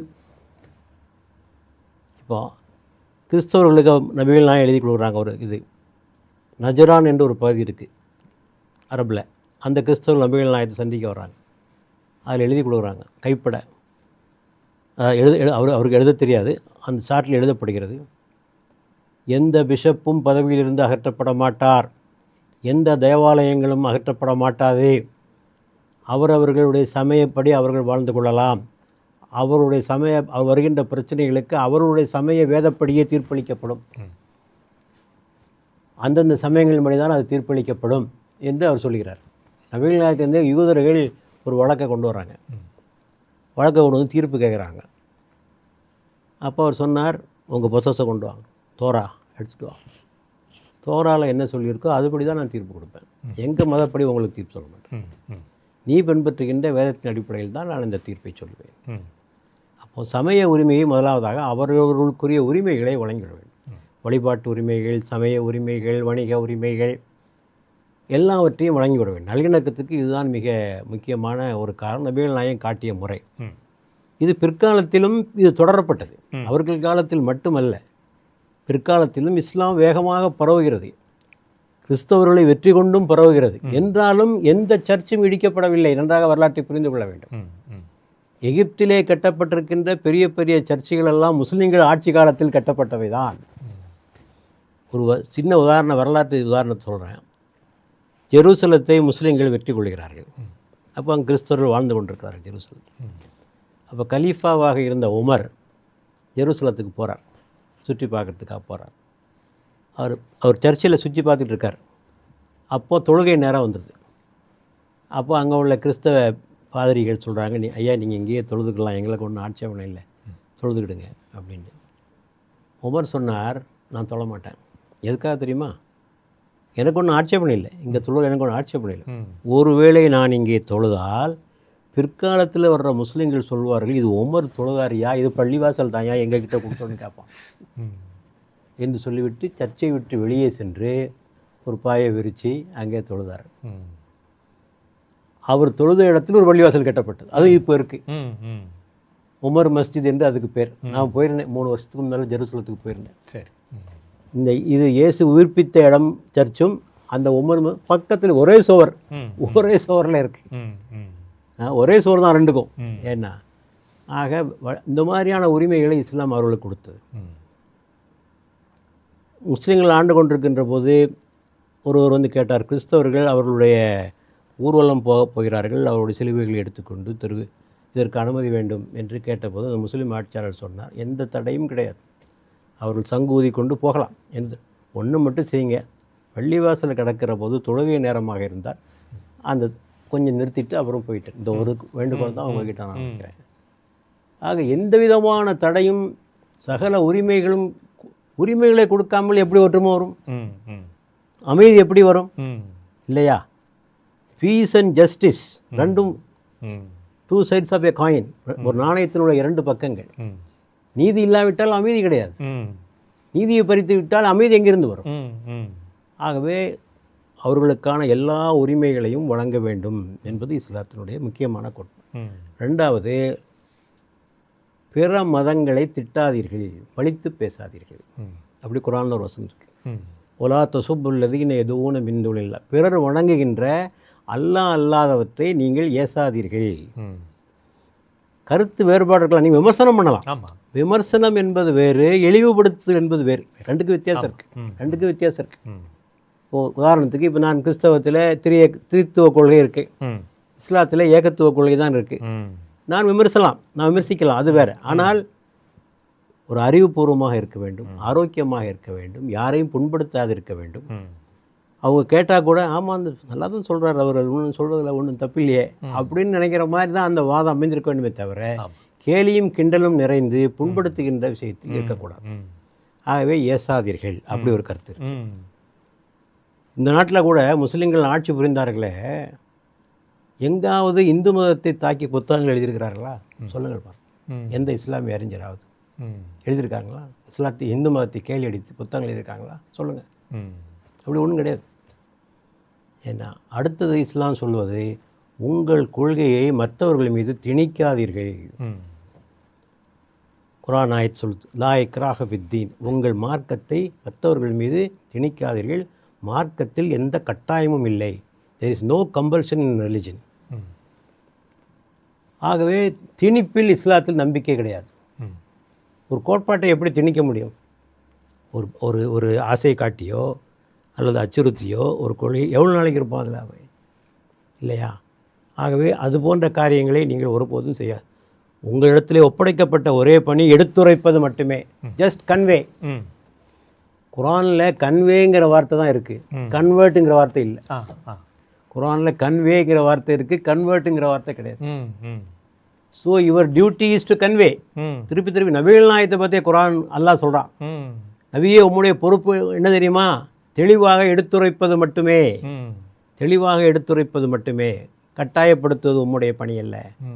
ஆகவே இஸ்லாத்தில் இந்த பலவந்தமாக மதம் மாற்றுவதற்கு அனுமதி இல்லை. ஆகவே கருத்து சுதந்திரம், ஒற்றுமை வேண்டுமென்றால் கருத்து சுதந்திரம் வேண்டும். அடுத்தபடியாக நான் முன்னர் சொன்னது போன்ற யாரையும் கேலி கிண்டல் அடிக்காது இருக்க வேண்டும். அவர்களுக்குரிய உரிமைகளை வழங்கிவிடும். இந்த மூன்றையும் சேர்ந்தால் அமைதி கிடைக்கும். இதுதான் இஸ்லாம் சொல்கின்ற சமூக நல்லிணத்திற்கான முக்கிய 3 கோட்பாடுகள். நிறைய இருக்குது, இந்த 3 மட்டும் நான் உங்களுக்கு சொல்கிறேன். இஸ்லாத்தை பற்றி அந்த ஒற்றுமையை, மத நல்லிணக்கத்தை வளர்க்கக்கூடிய வகையில் இஸ்லாத்தில் என்னெல்லாம் சொல்லப்பட்டிருக்கு அப்படின்றத சொன்னீங்க. இருந்தாலும் இதற்கு விதிவிலக்காக செயல்படக்கூடியவர்கள் எல்லா மதத்திலையும் இருக்கிறாங்க. அந்தந்த மதத்தில் இதுதான் அந்த மதத்தினுடைய கொள்கை, இதுதான் அந்த கோட்பாடு அப்படின்னு சொல்லப்பட்டிருக்கும் போது அதை மீறி செயல்படக்கூடிய, விதிவிலக்காக இருக்கக்கூடிய மனிதர்கள் இருக்கத்தான் செய்கிறாங்க. நீங்கள் ஆரம்பத்தில் கூட குறிப்பிட்டீங்க, பயங்கரவாத நடவடிக்கைகளில் சில நாடுகளில் ஆரம்ப காலத்திலிருந்து ஈடுபட்டு இருக்கிறாங்க. இப்படிப்பட்ட சமயத்தில் அவர்களை இஸ்லாம் எப்படி கண்டிக்கிறது? நீங்கள் சொல்கிற அடிப்படையில் பயங்கரவாதத்தை எடுத்துக்குவோம். ISIS, போகோ ஹராம், அல் காய்தா, இதெல்லாம் இப்போ உள்ள பயங்கரவாத குழுக்கள். இவர்களை எந்த முஸ்லீம் அறிஞராவது எப்போதாவது ஆதரித்து அறிக்கை விட்டிருக்கிறாரா? சொல்லு. கிடையவே கிடையாது. கண்டித்து தான் அறிக்கை விட்டுருக்கிறார். இதற்கும் இஸ்லாத்திற்கும் சம்பந்தம் இல்லை. இப்போ நாங்களே ஒரு புத்தகம் வெளியிட்டிருக்கோம், ISIS இஸ்லாம் அல்ல அப்படி ஒரு புத்தகம் போட்டிருக்கோம். ISIS இஸ்லாம் அல்ல என்று புத்தகம் வெளியிட்டிருக்கோம். முதல்ல இவங்களுடைய எண்ணிக்கை என்னன்னு பாருங்கள். முதலாவது, இப்போ உலகத்தில் 150 கோடி முஸ்லீம்கள் இருக்காங்க. இன்னைக்குடைய பாப்புலேஷன் படி 150 கோடி முஸ்லீம்கள் இருக்கு. நான் சொன்ன இந்த இயக்கம் எல்லாத்தையும் ஒன்றா சேர்த்தா, எல்லாம் சேர்ந்தா ஒரு 50,000 பேர் தருவானா? ஒரு 50,000 பேர் தருவானா? 150 கோடி பேருடைய பாப்புலேஷனில் ஒரு 50,000 பேர் செய்யக்கூடிய தவறுக்கு முழு சமுதாயத்தை எப்படி பொறுப்பாக்க முடியும்? ஆகவே இவர்களை வைத்துக்கொண்டு முழு சமுதாயத்தை பொறுப்பாக்குவதும் தவறு, இவர்கள் செய்ததை வைத்துக்கொண்டு இஸ்லாத்தை பொறுப்பாக்குவதும் தவறு. ஆகவே முஸ்லீம் அறிஞர்கள் அடிக்கடி கூடி இஸ்லாத்தில் இதற்கு அனுமதி இல்லை என்று சொல்லிக்கொண்டு தான் இருக்கிறார். ஆனால் இதில் வாய்ப்புக்கேடான விஷயம் என்னவென்று சொன்னால், இந்த அறிக்கைகளை ஊடகங்கள் வெளியிடுவதில்லை. முஸ்லீம்கள் செய்கின்ற தீவிரவாத செயல்களை வெளியிடுவார்கள், அதை கண்டிக்கின்ற அமைப்புகளை வெளியிட மாட்டார்கள். அப்போது இதை படிக்கின்ற ஒரு முஸ்லீம் அல்லாதவர் என்ன சொல்லுவார்? இவ்வளோ பண்ணுறீங்க, எங்கேயா கண்டிச்சிங்களாங்க, நீங்கள் சும்மா தான் எங்கேயா உட்காந்துட்ருக்கீங்க அப்படின்றதான் அவர் சொல்வார்கள். அதை போட மாட்டாங்க. அந்த செய்திகளும் வந்தால் இந்த நிலைமை மாறும். நீங்கள் எங்குமே காட்ட முடியாது, இந்த தீவிரவாதத்தை ஒரு முஸ்லீம் அறிஞர் ஆதரித்தார், இந்த தீவிரவாதத்தை ஒரு முஸ்லீம் செமினரி, முஸ்லீம் ஒரு கல்வி அமைப்பு அல்லது ஒரு பெரிய அமைப்பு ஆதரித்தது, இதற்கு இஸ்லாத்தில் அனுமதி உண்டு என்று சொல்லிய ஒரு அறிஞரை கூட உங்களால் காட்ட முடியாது. நாங்கள் வேறு என்ன செய்ய முடியும்? அவர்கள் எங்கள் கட்டுப்பாட்டில் இருக்கிறார்கள். ஜெயிலில் கொண்டு அடைக்கிறதுக்கு முடியாது. அவர்களை ஒதுக்கி வைக்க வேண்டும் என்று கூட சிலர் சொல்கிறார்கள், சமூக பகிஷ்காரம் செய்யுங்கள் என்று. எப்படி செய்ய முடியும்? ப்ராக்டிக்கலுக்கு வாங்க. ப்ராக்டிக்கலாக சமுதாயத்தில் நடக்குது, இங்கேயுமே தமிழ்நாட்டில் இந்த மாதிரி வேகமாக பேசுகிற சில இளைஞர்கள் இருக்கிறார்கள். அவங்கள யாரும் கூட்டங்களை கூப்பிடுறதில்ல, பள்ளிவாசல்களில் பேச வைக்கிறதில்ல. இவன் பேசுனா குழப்பந்தாண்டான். இப்படி தான் செய்ய முடியும். வேற என்ன செய்ய முடியும்? எங்களால் வேற என்ன செய்ய முடியும்? ஆகவே எங்களுடைய எதிர்ப்பை ஆணித்தரமாக நாங்கள் உலகத்துக்கு சொல்லுகிறோம். இதற்கும் இஸ்லாத்திற்கும் எந்த சம்பந்தமும் கிடையாது. இவர்கள் செய்வது இஸ்லாத்திற்கு எதிரானது என்ன என்பதை சொல்லுகிறோம். இப்போ நான் கூட துக்ளக்கில் ஒரு தொடர் கட்டுரை எழுதினேன், துக்ளக் பத்திரிகையில் ஷோ இருக்கும்போதே 29 வாரங்கள் எழுதினேன். இஸ்லாம் ஒரு பார்வை என்ற தலைப்பில் எழுதினேன். அதில் நீங்கள் சொல்கிற எல்லா விஷயமும் அதில் சொல்லியிருக்கேன். சரி. அதில் ஒரு பகுதி தீவிரவாதத்தை பற்றிய ஒரு பகுதி வரும்போது இந்த விஷயத்தை, இஸ்லாத்திலே போர் அனுமதிக்கப்பட்டிருக்கு. ஏனென்றால் போர் தவிர்க்க முடியாது. சில சமயம் நாம் போர் புரிய மாட்டோம், நம் மீது போர் திணிக்கப்பட்டால் ம், போர் புரிந்துதானே ஆக வேண்டும் ம், ம், இல்லையா? ம். இந்தியா படையெடுக்காது, ம். இந்தியா மீது யாராவது படையெடுத்தால் ஆமா, புரிந்துதானே ஆக வேண்டும், ஆமா, எதிர்த்து போராடணும். புரிந்துதானே ஆகணும். ம், ம், அப்போ போர் தர்மங்கள் என்னென்னு இஸ்லாம் சொல்லியிருக்கு. ம், முக்கியமாக முதலாவதாக சொல்வது அப்பாவிகளை தாக்காதீர்கள். ம், போர் முனையில் இருப்பவர்களை மட்டும்தான் தாக்க வேண்டுமே தவிர நான் கம்பேட்டன்ஸ் ம், இவங்களை தாக்கக்கூடாது. இந்த தீவிரவாதி பூரா அதான் செய்கிறாங்க. ம், சம்பந்தமே இல்லாதவங்க ம், உங்களை பூரா வந்து தாக்குறான். ம், இரவில் சென்று திடீரென்று தாக்காதீர்கள் ம், சொல்லியிருக்கு.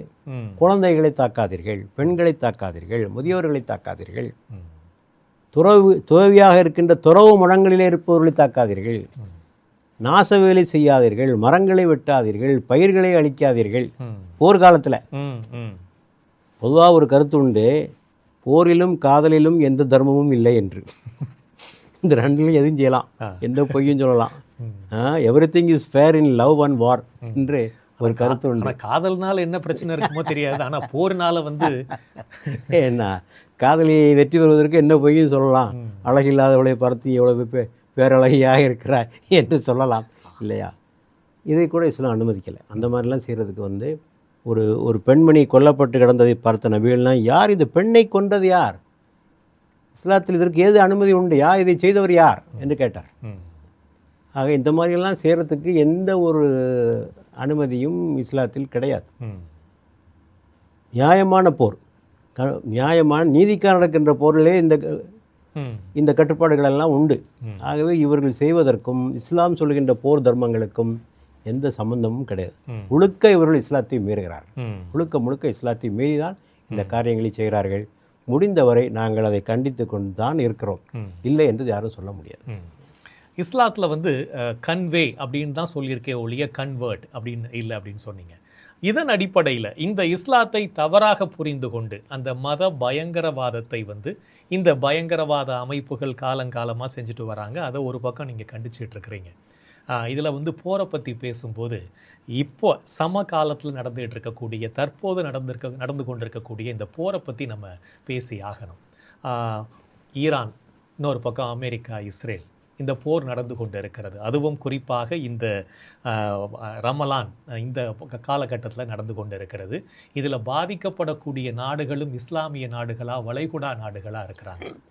இதை எப்படி பார்க்குறீங்க?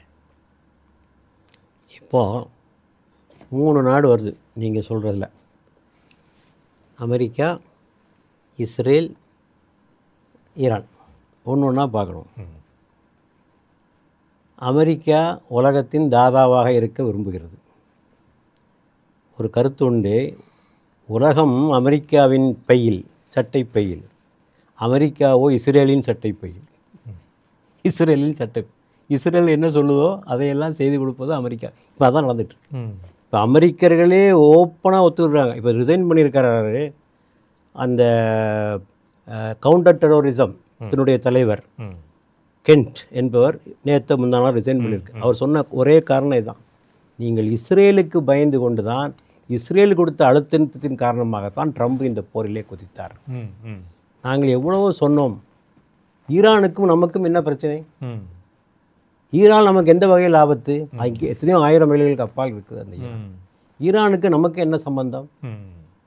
ஆக நெட்டன்யாஹு கொடுத்த அழுத்தத்தின் காரணமாகத்தான் இந்த போர் நடைபெற்றது. இதுக்கு முன்னர் இருந்த ஜனாதிபதிகள் அதை ஏற்றுக்கொள்ளவில்லை இல்லையா? பிடன் ஏற்றுக்கொள்ளவில்லை, ஒபாமா ஏற்றுக்கொள்ளவில்லை. இவர் காத்திருந்தார். பல ஆண்டு காலம் நெட்டன்யாஹு காத்திருந்து அவருக்கு ஏற்ற ஒரு ஆள் வருகிறவரை காத்திருந்தார். ஏனென்றால் ட்ரம்பும் ஒரு ஜியானிஸ்ட், இஸ் எ கிறிஸ்டியன் ஜியானிஸ்ட். ஜியானிசத்தில் யூதர்கள் மட்டும் இல்லை, கிறிஸ்தவர்கள் நிறைய பேர் இருக்காங்க, கிறிஸ்டியன் ஜியானிஸ்ட் நிறைய பேர் இருக்காங்க. ஏன்னா ஆக இவர் வர்ற வரைக்கும் காத்திருந்து இவரை பயன்படுத்தி அமெரிக்க செலவில் தன் கதையை முடிச்சிட்ருக்கார். இப்போ முடிச்சிட்ருக்கார். நேரடியாக போரிடுறதுக்கு பதிலாக அமெரிக்காவின் துணையை அழைத்துக்கொண்டு இன்றைக்கி தனித்து விடப்பட்டிருக்கிறார் ட்ரம்ப். நேட்டோ நாடுகள் மறுத்துவிட்டன, அரபு நாடுகள் மறுத்துவிட்டன, யாரையும் கலக்கலை, யார்கிட்டையும் பேசலை, யார்கிட்டையும் கன்சல்ட் பண்ணலை. இந்த மனுஷன் கொடுத்த அழுத்தத்துக்காக இவர் செஞ்சு கொண்டிருக்கிறார். அதே மாதிரி இஸ்ரேல் எடுத்துக்கொண்டால், இஸ்ரேல் என்ற ஒரு நாடு உருவாகியது. அதனுடைய பின்னணியை கொஞ்சம் பார்க்கணும் நீங்கள். 2000 ஆண்டுகளாக கொடுமைக்குள்ளானார்கள் யூதர்கள். அவர்களுக்கென்று ஒரு நாடு இல்லை.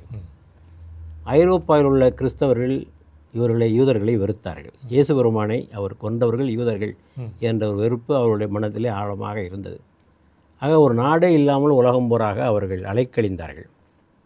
கடைசியிலே ஹிட்லருடைய ஹோலோகாஸ்டில் அவர்கள் 60 லட்சம் பேர் கொல்லப்பட்டார்கள். அதன் பிறகு ஐரோப்பாவில் நிலைமை மாறி ஒரு அனுதாபம் பிறந்தது. யூதர்கள் மீது ஒரு அனுதாபம் பிறந்து இவர்களுக்கென்று நாம் ஒரு நாட்டை கொடுக்க வேண்டும் என்று வந்தது. அந்த நாடு எங்கே கொடுத்துருக்க வேண்டும்? இடம் காலியாக கிடக்குது இல்லை கர்நாடகாவில், அங்கே கொடுக்க வேண்டியதுதானே. அமெரிக்காவில் நிறைய இடம் காலியாக கிடக்குது இல்லை, ஆஸ்திரேலியாவில் நிறைய காலியாக இருக்குல்ல. நீங்கள் தானே கொடுமை பண்ணீங்க. இந்த யூதர்களை கொடுமைப்படுத்தியுள்ள முஸ்லீம்கள் அல்ல. இன்னொன்று நீங்கள் தெரிந்து கொள்ள வேண்டும், இந்த யூதர்கள் உலகமெல்லாம் கொடுமைப்படுத்தப்பட்ட காலகட்டத்தில் அவர்களுக்கு ஆதரவு அளித்தவர்கள் முஸ்லீம்கள். இதெல்லாம் உண்மை. ஒரு புக் இருக்குது, நீ வேணால் முடிஞ்சால் படித்து பாரு. ஓ ஜெருசலம்னு ஒரு புக் இருக்குது. டொமினிக் லெப்பேரு, காலின்ஸ், அந்த freedom at mid night book இருக்குல்ல, அந்த புக் எழுதின அதே ஆத்தர் தான். அதில் அவங்க சொல்கிறாங்க, அந்த இருண்ட காலகட்டத்தில் இந்த யூதர்களுக்கு வாழ்வளித்தது முஸ்லீம்கள் தான். 1492 வரைக்கும் முஸ்லீம்கள் ஸ்பெயினில் ஆட்சி புரிகிறாங்க. 1492 வரைக்கும் 700 ஆண்டு காலம் முஸ்லீம்கள் ஸ்பெயினில் ஆட்சி புரிந்தாங்க. 700 ஆண்டு காலம். அப்புறம் கடைசியாக கிறிஸ்தவர்கள் ஜெயித்தார்கள். ஃபெர்டினாண்ட் அண்ட் இசபெல் 2 பேரும் சேர்ந்து முஸ்லீம்களை தோற்கடித்தார்கள். தோற்கடித்த பிறகு அவர்கள் சொன்னது, அங்கே அப்போது யூதர்கள் இருக்கிறார்கள், முஸ்லீம்களே இருக்கிறார்கள். 3 கண்டிஷன் தான். ஏதர் பேப்டைஸ், வந்துவிடு, இல்லாவிட்டால் நாட்டை விட்டு ஓடிவிடு. 3வது ஆப்ஷன் மரணத்தை தழுவிவிடு. 3 தான், இந்த 3 ஆப்ஷன் தான் யூதர்களுக்கும் முஸ்லீம்களுக்கும். இதெல்லாம் வரலாற்றில் பதிவு செய்யப்பட்ட உண்மைகள், நம்முடைய யூகங்கள் அல்ல. எந்த புத்தகத்தையும் இங்கே பார்த்துக்கலாம். அப்போ அங்கே இருந்த யூதர்கள் ஓடினார்கள் நாட்டை விட்டு. எங்கே போனாங்க தெரியுமா? பக்கத்தில் இருக்கிற மொரோக்கோ. மெடிட்டரேனியன் தாண்டினா அடுத்த கண்ட்ரி மொரோக்கோ. இஸ்ரேலுங்கிற நாடு உருவாகிற வரைக்கும் அங்கே தான் இருந்தாங்க. பாதுகாப்பாக இருந்தாங்க. அப்புறமா ஓட்டமான் எம்பையர் அங்கே ஓடினாங்க, இஸ்தாம்புலுக்கு போனாங்க. இன்னைக்கு ஈரானில் 15,000 யூதர்கள் இருக்கிறார்கள் இன்றும். ஆக ஐரோப்பாவில் கிறிஸ்தவர்களால் யூதர்கள் ஓட ஓட விரட்டப்பட்ட போது அவர்களுக்கு வாழ்வளித்தவர்கள் முஸ்லீம்கள் தான். அவ்வளோ நெருக்கமாக இருந்தாங்க. நான் சொன்னேன் ஜெருசலத்துக்கு போனேன்னு, அதோட இதுக்கும் போனேன், ஸ்பெயினுக்கும் போனேன். அப்போ அங்கே ஒரு கட்டிடத்துக்குள்ளே என்னை கூப்பிட்டு போனாங்க. அப்போ அந்த ஒரு கைடு சொன்னார், இது என்ன கட்டிடம் சொல்லுங்கள் அப்படின்னு கேட்டார். எல்லாரும் பார்த்துட்டு, இது ஒரு பள்ளிவாசல். ஏன்னா அந்த ஆர்கிடெக்சர் தான் இருக்குது, டோம்ஸு அது இது எல்லாம் இருக்குது. இல்லை, இது ஒரு கிறிஸ்தவருடைய ஆலயம், சினகாக், கிறிஸ்தவருடைய சினகாக்.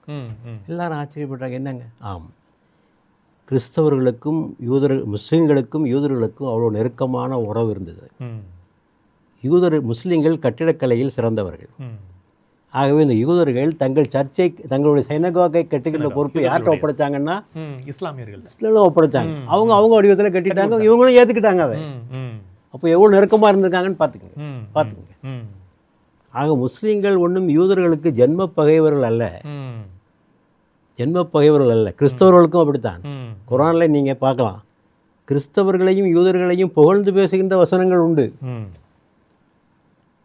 யார் இந்த ஈசாவின் மீது நம்பிக்கை வைத்திருக்கிறார்களோ அவர்கள் அன்பும் கருணையும் உடையவர்களாக இருக்கிறார்கள் என்று குர்ஆனில் ஒரு வசனம் இருக்கு.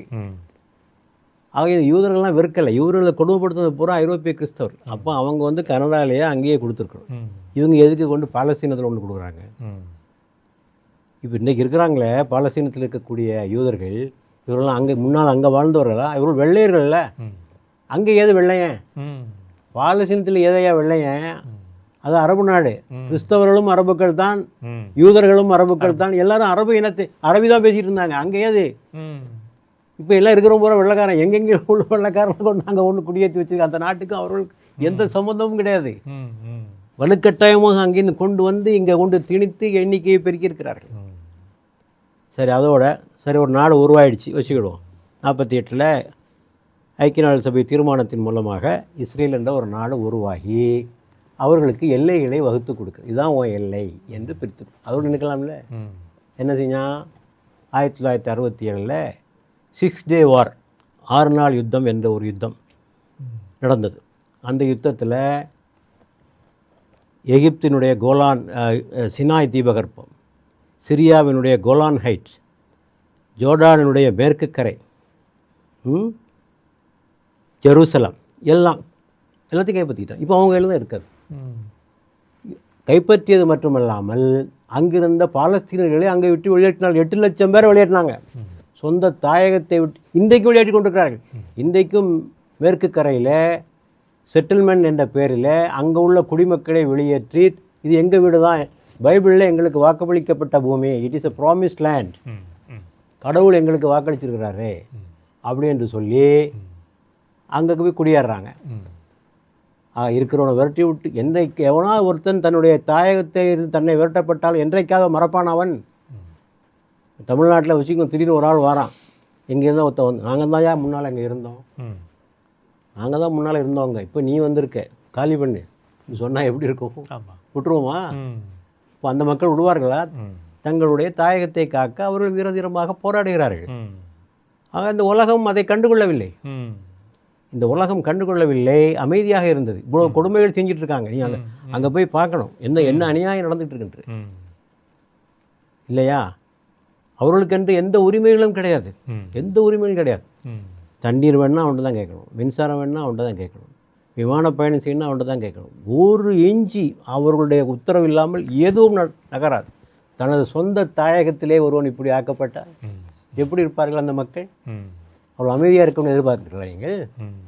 அவங்ககிட்ட என்னென்ன ஆயுதம் இருக்கோ அதெல்லாம் வச்சு அடிக்கிறான். அப்போ உலகம் தலையிட்டு, இந்தப்பா உனக்கு தான் ஒரு ஏரியா குறித்து கொடுத்துருக்குல்ல, ஐக்கிய நாடுகள் சபை குறித்து கையில் கொடுத்துருக்குல்ல, அதுக்குள்ளே நெல்லி நீ ஏன் அதை தாண்டி வெளியே வரும்? உலகம் கேட்டதா? அமெரிக்கா கேட்டதா? வல்லரசுகள் கேட்டனவா? ஒன்றும் கேட்கல. அவன் வேலையை அவன் செய்கிறான். இதில் நீங்கள் அவர்களை குறை சொல்வதற்கு என்ன இருக்கிறது? அப்போ அவங்களுக்கு செய்ய வேண்டிய நியாயத்தை செய்து விட்டல்லவா தம்பி, இப்படிலாம் செய்யாதீங்கன்னு சொல்லணும். அது செய்கிறதுக்கு உத்தரவு ரெடியாக இல்லையே. போய் 70,000 பேர் செத்தார்களே காசாவில், யார் கேட்டார்கள்? எந்த அரசு அதை தடை செய்தது? யார் இஸ்ரேலின் கரத்தை கடித்து பிடித்து நிறுத்தியவர்கள் யார்?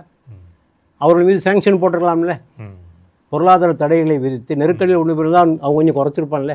ஒருத்தரும் ஒன்றும் செய்யலை. ஆகவே கைவிடப்பட்ட மக்களாக இந்த உலகத்தில் ஆகிற போது அவர்கள் இது போன்ற பாதைகளை தேர்ந்தெடுப்பதை தவிர வேறு வழி இல்லை, இல்லையா? ஆகவே நீதி வேண்டும். ஆகவே இஸ்ரேலுடைய இந்த அடாவடித்தனம் இதற்கு காரணம். மூன்றாவதாக நீங்கள் ஈரானுக்கு வருவோம். ஈரானுக்கு வருகிற போது ஈரான் ஒன்றுமே செய்யலை. ஈரானுடைய நாட்டில் அங்கே ஒரு நல்ல ஆட்சி நடந்துகிட்டு இருந்தது, ஜனநாயக ஆட்சி நடந்துகிட்டு இருந்தது. எண்ணெய் கண்டுபிடிக்கப்படுது. எண்ணெய் கண்டுபிடிக்கும் போது அந்த எண்ணெயை அமெரிக்கர்கள் அனுபவித்து கொண்டிருந்தார்கள். 1953 அங்கே ஆட்சி புரிந்து கொண்டிருந்தால் முகமது முசத்திக் என்பவர், அவர் என்ன செய்தார்? 53 he nationalised all the oil industry. இது நாட்டு எங்களுக்கு சொந்த, யாரும் இங்கேருந்து எடுத்துகிட்டு போக முடியாது. இவங்களுக்கு வந்துருச்சே கோவம். இவ்வளோ நாளாக அனுபவிச்சுட்டு இருந்தாங்க அந்த எண்ணெய் வளத்தை, இவர்கள் அனுபவித்து கொண்டிருந்தார். இந்த ஆள் வந்தோடனே நேஷனலைஸ் பண்ண உடனே என்ன செஞ்சால் அவரை தூக்கிட்டாங்க. அவரை தூக்கிட்டு ஒரு மன்னர், ரஸா பஹலவி, ஒரு மன்னரை கொண்டு ஆட்சியில் கொண்டு அமர்த்தி விட்டார். இவர்கள் வைத்த பொம்மை மன்னர், இவங்க ஆற்றபடியெல்லாம் அவர் ஆழ்வார். 1953 தொடங்கி 79 வரை அந்த பஹலவி அவர் தான் மன்னர் தான் ஆண்டு கொண்டிருந்தார். நல்லா அனுபவிச்சுக்கிட்டு இருந்தாங்க. ஆயில குறைஞ்சி சொற்ப விலைக்கு வாங்கி அனுபவிச்சுட்டு இருந்தாங்க. 79 ஆயத்துல்லா கோமினி இங்கே வந்து சேருகிறார். வெளிநாட்டில் இருந்து புரட்சிக்கான சூழ்நிலையை உருவாக்கி வந்து சேர்ந்து அவர் ஆட்சியை கைப்பற்றினார், நாட்டை வலுப்படுத்தினார். இவர்களுக்கு கிளி பிடித்து கொண்டது. இந்த ஆள் வந்தால் நம்மளை விடமாட்டாங்க. அவர்கள் ஈரானியர்கள் அடிப்படையிலே திறமையாளர்கள், அரபுக்களை விட அவர்கள் திறமையாளர்கள். ஏன்னா 5000 வருட கால நாகரிக பாரம்பரியம் அவர்களுக்கு. Persian civilisation 5000 years old. ஆகவே கடுமையான உழைப்பாளிகள். ஏன்னா இன்றைக்கும் அங்கே பெண்கள், அரசு அலுவலகங்களிலே 60% ஊழியர்கள் பெண்கள் ஈரானில், பார்த்துக்கிடுங்க. அப்போது அவங்க வளப்படுத்தி அவங்க மேலுக்கு வர்றாங்க. பார்த்தான் அமெரிக்காக்காரன், ஆஹா ஈரான் கை ஓங்குகிறது, இவர்களை எப்படி மட்டுப்படுத்துவது என்று 1980 சதாம் ஹுசைனை தூண்டிவிட்டு அங்கே போய் போர் தொடுக்க 8 வருஷ காலம் போர். ஒரு காரணம் கிடையாது, ஒரு காரணம் இல்லாமல் சதாம் ஹுசைனை தூண்டிவிட்டு ஈரானை அடி அடி என்று அடித்து நொறுக்கினார்கள். கடைசியாக ஒரு வழியாக அந்த போர் முடிவுக்கு வந்தது. ஏன்னா அப்புறம் அவர்கள் வேகமாக வளர்ந்து வருகிறார்கள். இதை பார்க்கிறார்கள் இஸ்ரேலியர்கள். நமக்கு மத்திய கிழக்கில் வேறு யாராலும் எந்த ஆபத்தும் இல்லை. இந்த அரபுக்கள் கோழைகள், மன்னர்கள், சுகவாசிகள், நல்லா ராஜ வாழ்க்கை வாழ்ந்து நல்லா சாப்பிட்டுக்கிட்டு என்ன நல்ல மந்தி சாப்பாடு சாப்பிட்டுக்கிட்டு உட்காந்துட்டு இருக்கான். இவனால் நமக்கு எந்த ஆபத்தும் கிடையாது. நமக்கு ஒரே சேலஞ்ச் இவர் தான், இந்த ஈரான் தான். இவனை ஒழிக்கணும். அதுக்காக 45 வருஷமாக போட்டு போராடுறாங்க இஸ்ரேல். கடைசியாக அமெரிக்காவில் மற்ற ஜனாதிபதிகளும் அதுக்கு இடம் கொடுக்கல. இந்த ஆள் அதுக்கு பணிஞ்சிட்டார். நெட்டன்யாவுடைய நெருக்கடிக்கு பயந்து போர் தொடுத்தார்கள். ஈரான் என்ன பாவம் செய்தது அதை சொல்லுங்கள். ஈரான் அமெரிக்காவுக்கு என்ன பாவம் செய்தது? அது வரைக்கும் யாரும் சொல்லலையே. Iran is thread to America. எந்த வகையில் உங்களுக்கு த்ரெட்டு? அங்கே உள்ள மக்கள்லாம் அதான் கேட்குறாங்க, அங்கே உள்ள ஸ்காலர்ஸ் எல்லாம் அதான் கேட்குறாங்க. நீங்கள் பார்க்கலாம், யூடியூப்பில் பார்த்துக்கிட்டே இருக்கலாம். என்னப்பா ஆபத்து நம்மளால், அவங்களால் நமக்கு என்ன ஆபத்து? ஆக இதுதான் அந்த 3 நாடுகள். தேவையில்லாத ஒரு சண்டை நீங்க வேண்டும் என்றால் முதலாவதாக பாலஸ்தீனர்களுக்குரிய உரிமை கிட்ட வேண்டும். பாலஸ்தீன பிரச்சனையை தீர்க்காமல் மத்திய கிழக்கில் அமைதி என்பதே கிடையாது, கிடையவே கிடையாது. இது ஒன்று. ரெண்டாவது, இந்த மன்னராட்சி முறை ஒழிந்து மக்களாட்சி அங்கே மலர வேண்டும். மன்னராட்சி இருக்கிற வரை இந்த மன்னர்கள் தங்கள் ஆட்சியை காப்பாற்றிக் கொள்வதற்காக எது வேண்டுமானாலும் செய்வார்கள். அமெரிக்காவை தொலைக்கு அழைத்துக் கொள்வார்கள்.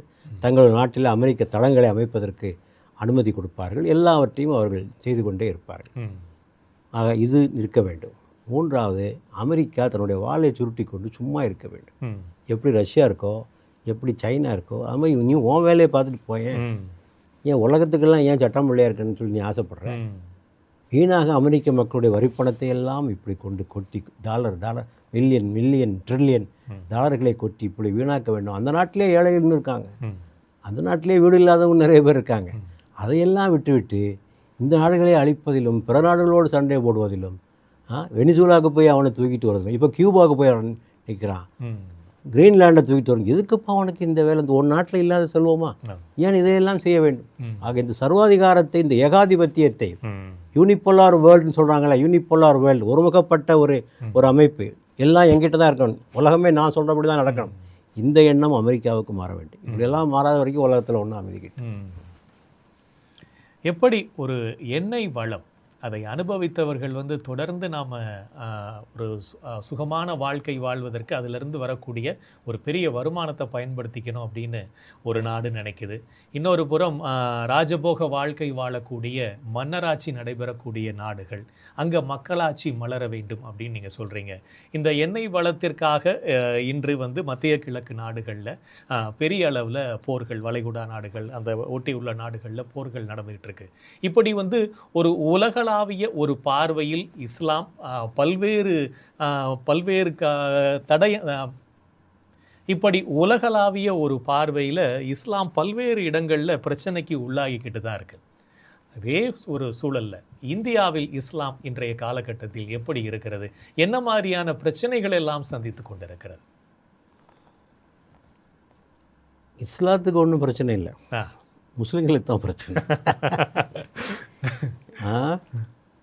இஸ்லாம் அப்படியே இருக்குது, அதன் பாதுகாக்கப்பட்ட நிலையில் குர்ஆன் எப்படி நபிகள் நாயக காலத்தில் எப்படி இருந்துச்சோ அதே நிலையில் அப்படியே ஒரு வார்த்தை கூட மாறாமல், ஒரு புள்ளி கூட மாறாமல் அப்படியே இருக்குது.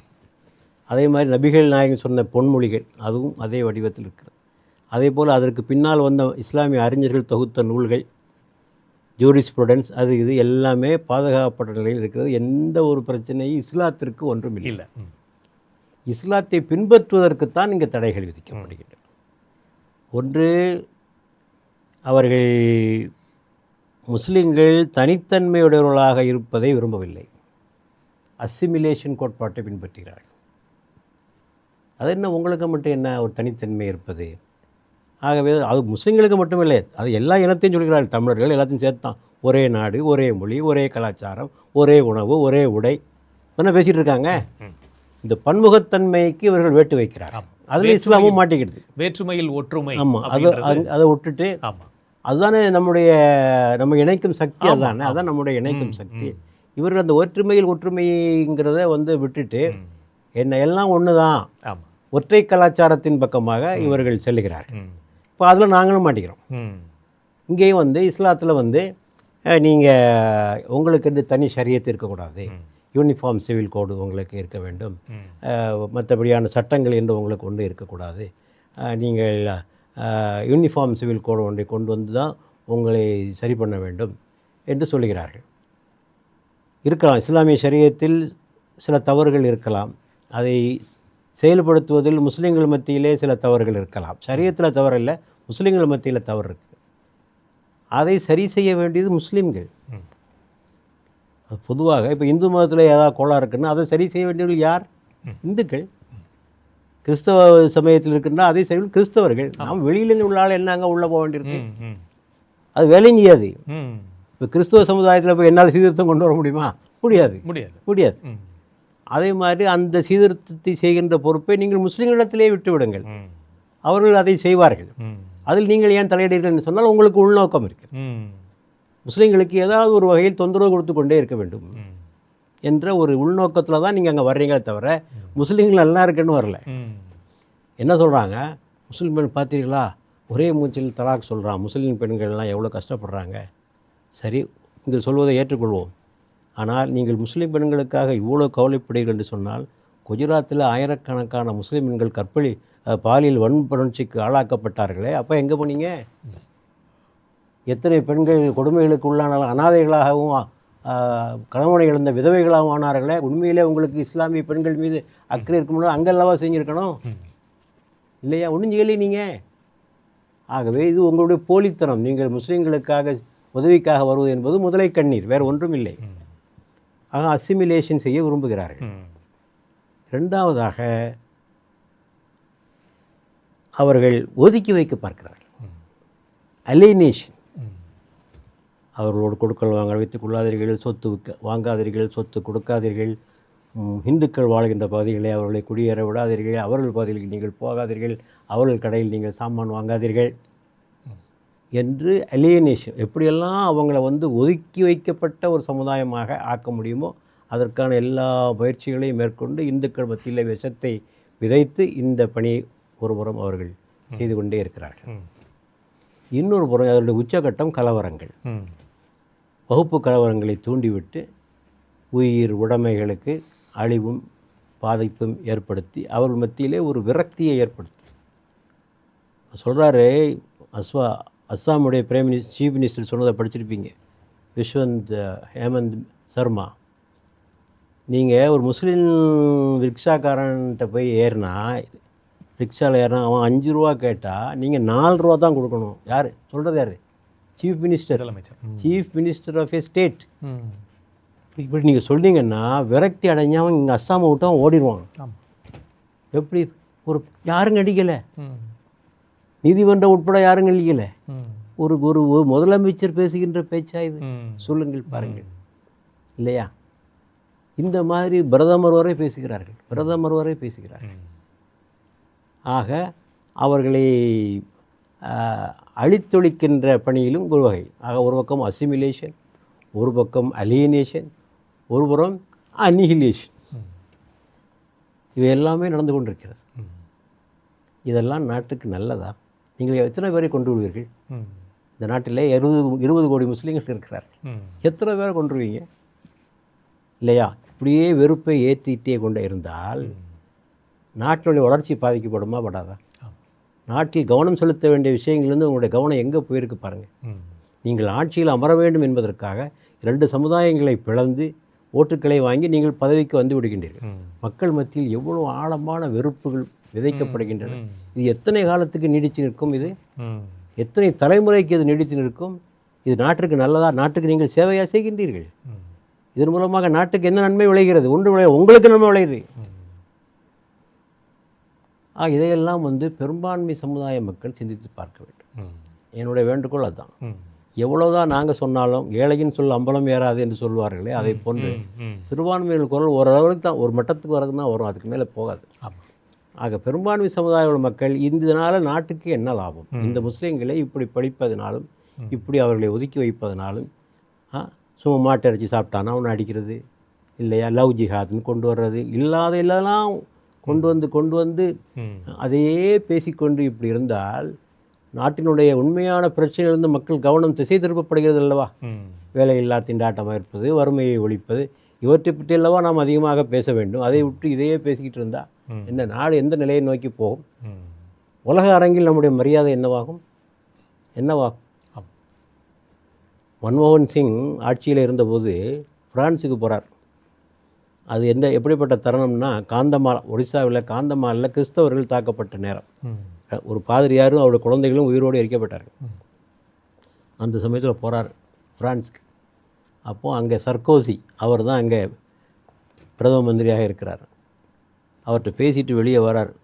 சொன்னார் மன்மோகன் சிங், அவர் எங்கிட்ட என்ன கேள்வி கேட்டார் தெரியுமா? நான் அவமானத்தால் தலை குனிந்தேன் அப்படின்னார். நான் அவமானத்தால் தலை குனிந்தேன், என்னால் ஒரு பதிலும் சொல்ல முடியல. இப்படி தேவையா? ஒரு பிரதமருக்கு இப்படி ஒரு சூழ்நிலையை உருவாக்குவது சரியா? இதெல்லாம் இது நாட்டுக்கு நல்லதா? இதெல்லாம் ஆக இங்குள்ள பெரும்பான்மை மக்கள் இப்போ தமிழ்நாட்டில் பாருங்கள், அந்த விழிப்புணர்வு இருக்குது.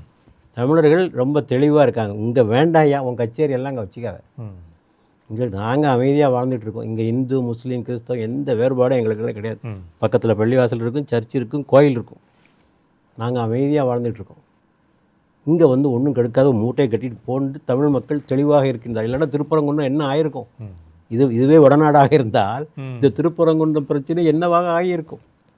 இந்த தெளிவு வடநாட்டு மக்களுக்கு இல்லை. அதான் நான் எல்லா கூட்டங்கள்லையும் சொல்லுவேன், வகுப்புவார் சமூக நல்லிணக்க கூட்டங்கள் என்ன நடத்துவார்கள், போய் பேசிட்டு வருவேன். ஆரம்பத்திலே சொல்லுவேன், எதுக்கியா அந்த மாதிரி கூட்டம் எல்லாம்? ஒரே வரியில் சொல்கிறேன், சமூக நல்லிணக்க தமிழர்களை பாருங்கள், முடிஞ்சு. தமிழர்களை பாருங்கள், தமிழ் மண்ணை பாருங்கள். அது தெரிஞ்சு வேறு ஒன்றும் புதுசாக பேசுகிறதுக்கெலாம் ஒன்றும் அதிகமாக ஒன்றும் இல்லை என்று நான் சொல்லிவிட்டு வருவேன். ஆக இந்த தமிழ்நாட்டில் இருக்கின்ற இந்த உணர்வு நாடு பூரா வரணும். நாடு பூராவிலும் இந்த எப்படி தமிழர்கள் இப்படி ஒற்றுமையாக இருக்கிறாங்க. இங்கே உள்ளவர்கள் ஒன்றும் ஆன்மீகத்தில் ஒன்றும் குறைந்தவர்கள் அல்ல, அதையும் புரிந்து கொள்ள வேண்டும். என்னமோ அவங்க தான் ஆன்மீகவாதி. ஒரு டாக்டர் கஃபீல் கான் சொல்லி கேள்விப்பட்டிருக்கீங்க. கோரக்பூரில் ஆக்சிஜன் இல்லாமல் குழந்தைகள்லாம் இறந்து போச்சு. ஆமாம். இந்த ஆள் கையிலேருந்து பணத்தை போட்டு ஆக்சிஜன் வாங்கி குழந்தைகளை காப்பாற்றணும். அதுக்காக இவர் பூஜை எல்லாம் போட்டான். ஆமாம். போட்டு கொடுமைப்படுத்த. அவர் தமிழ்நாட்டில் வந்து இங்கே ஒரு வருஷம் வேலை பார்த்தார், இங்கே உள்ள ஆஸ்பத்திரியில். அப்போ அவர்கிட்ட பேட்டி கண்டாங்க. என்ன நீங்கள் தமிழ்நாட்டில் எவ்வளோ நாள் இருந்தீங்களே, என்ன கண்டீங்க அப்படின்னு. அவர் சொன்னார், தமிழ்நாட்டில் இருக்கிற மாதிரி இத்தனை எண்ணிக்கையிலான கோயில்கள் வடநாட்டில் இல்லை. இவ்வளோ பக்தி மிகுந்த மக்களையும் நான் பார்த்ததில்லை. அங்கே இருக்கிறோட இங்கே உள்ள மக்கள் பக்தியாக இருக்கிறார். ஆனால் இவ்விடத்தில் வகுப்புவாத உணர்வே இவ்விடத்தில் கிடையாது. வகுப்புவாத உணர்வே கிடையாது. என்னை யாரும் முஸ்லீம் என்றே பார்க்கவில்லை. என்னை அன்பாக நடத்தினார்கள் எல்லோரும்.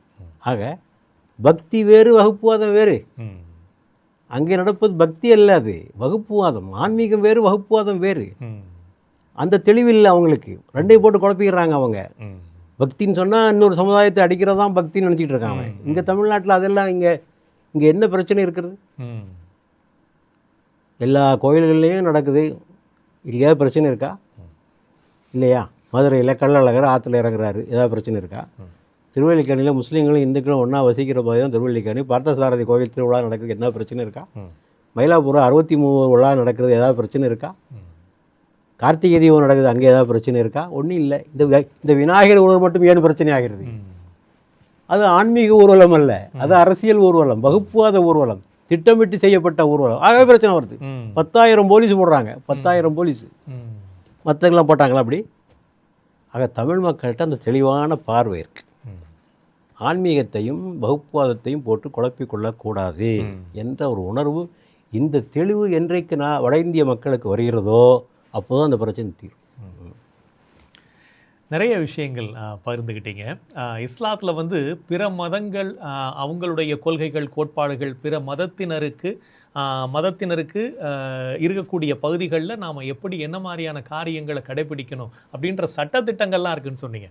அப்படி ஒரு சட்டத்திட்டங்கள் நமது மண்ணில் இல்லை என்றாலும் கூட, குறிப்பாக இந்து மக்கள் ஒரு சாமி ஊர்வலம் போகுது அப்படின்னு சொன்னா ஒரு மசூதியை பள்ளிவாசலை தாண்டி போகும்போது அங்க அதற்கான ஒரு ஒழுங்கு நடவடிக்கைகளை அவங்க கடைபிடிக்கிறாங்க. ஆமாம் அது அவங்களுடைய மத நல்லிணக்கத்தை ஆமா. வெளிப்படுத்தும். ஆமாம் இப்படி எதுவுமே இதுதான் உங்களுக்கு ஒரு சட்ட திட்டம், இதை நீங்க கட்டாயம் பின்பற்றி ஆகணும் அப்படின்ற எந்த ஒரு இதுவுமே இல்லாமலும் அங்கு மத நல்லிணக்கம் போற்றப்படுகிறது. அதுதான் ஒட்டுமொத்த தமிழ்நாடு முழுக்க பரவி இருக்கிறது.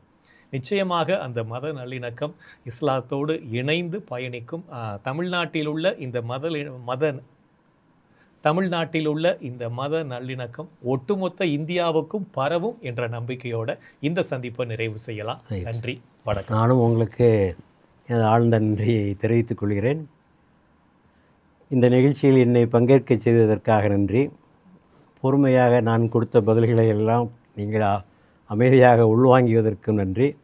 இதனை பார்த்து கொண்டிருக்கின்ற நேயர்களுக்கும் நன்றி. ஆகவே இந்த தொலைக்காட்சி தொடர வேண்டும், மேலும் வளர வேண்டும், மக்களிடத்திலே தாக்கத்தை ஏற்படுத்த வேண்டும் என்பது என்னுடைய ஆசையும் பிரார்த்தனையும். நிச்சயமா நிறைய பேருக்கு ஒரு தெளிவு கிடைச்சிருக்கும். ஏன்னா இஸ்லாத்தை பற்றிய ஒரு சாரார் மட்டுமே சொல்லக்கூடிய ஒரு கருத்துக்களை வாங்கி இதுதான் இஸ்லாம், இஸ்லாமியர்களுடைய செயல்பாடுகள்னா இப்படித்தான். இந்த இடத்துல நான் ஒரு விஷயத்தை குறிப்பிட்டாங்கன்னு நீங்கள் ரொம்ப வெளிப்படையாக ஒத்துக்கிட்டீங்க. இஸ்லாமியர்களில் தவறு செய்யக்கூடியவர்கள் இருக்கிறார்கள். அவர்கள் இஸ்லாத்துக்கு எதிராக செயல்படக்கூடியவர்கள். அவர்களுக்கு நாங்கள் எந்த அளவுக்கு கண்டனத்தை தெரிவிக்க முடியுமோ, கண்டிக்க முடியுமோ அதை நாங்கள் செய்கிறோம். அதை தாண்டியும் செயல்படுகிறவர்கள் இஸ்லாத்துக்கு எதிரானவர்கள் என்பதை புரிந்து கொண்டு அவர்களை பற்றிய பார்வையை ஒட்டுமொத்த இஸ்லாத்தின் ஒரு கொள்கையாக, கோட்பாடாக பார்க்கக்கூடாது அப்படின்றதையும் நீங்கள் பதிவு செஞ்சீங்க. உண்மையிலேயே இது ஒரு ஆக்கப்பூர்வமான சந்திப்பு. மீண்டும் உங்களுக்கு நன்றியா. நன்றி. இன்றைய ஈகை திருநாள் சிறப்பு சந்திப்பிலே பன்முக திறமையாளரான டாக்டர் KVS ஹபீப் முகமது அவர்கள் பங்கேற்று இஸ்லாத்தை பற்றியும் இஸ்லாமியர்களை பற்றியுமான ஒரு பரந்துபட்ட பார்வையை நம்மோடு பகிர்ந்து கொண்டார்.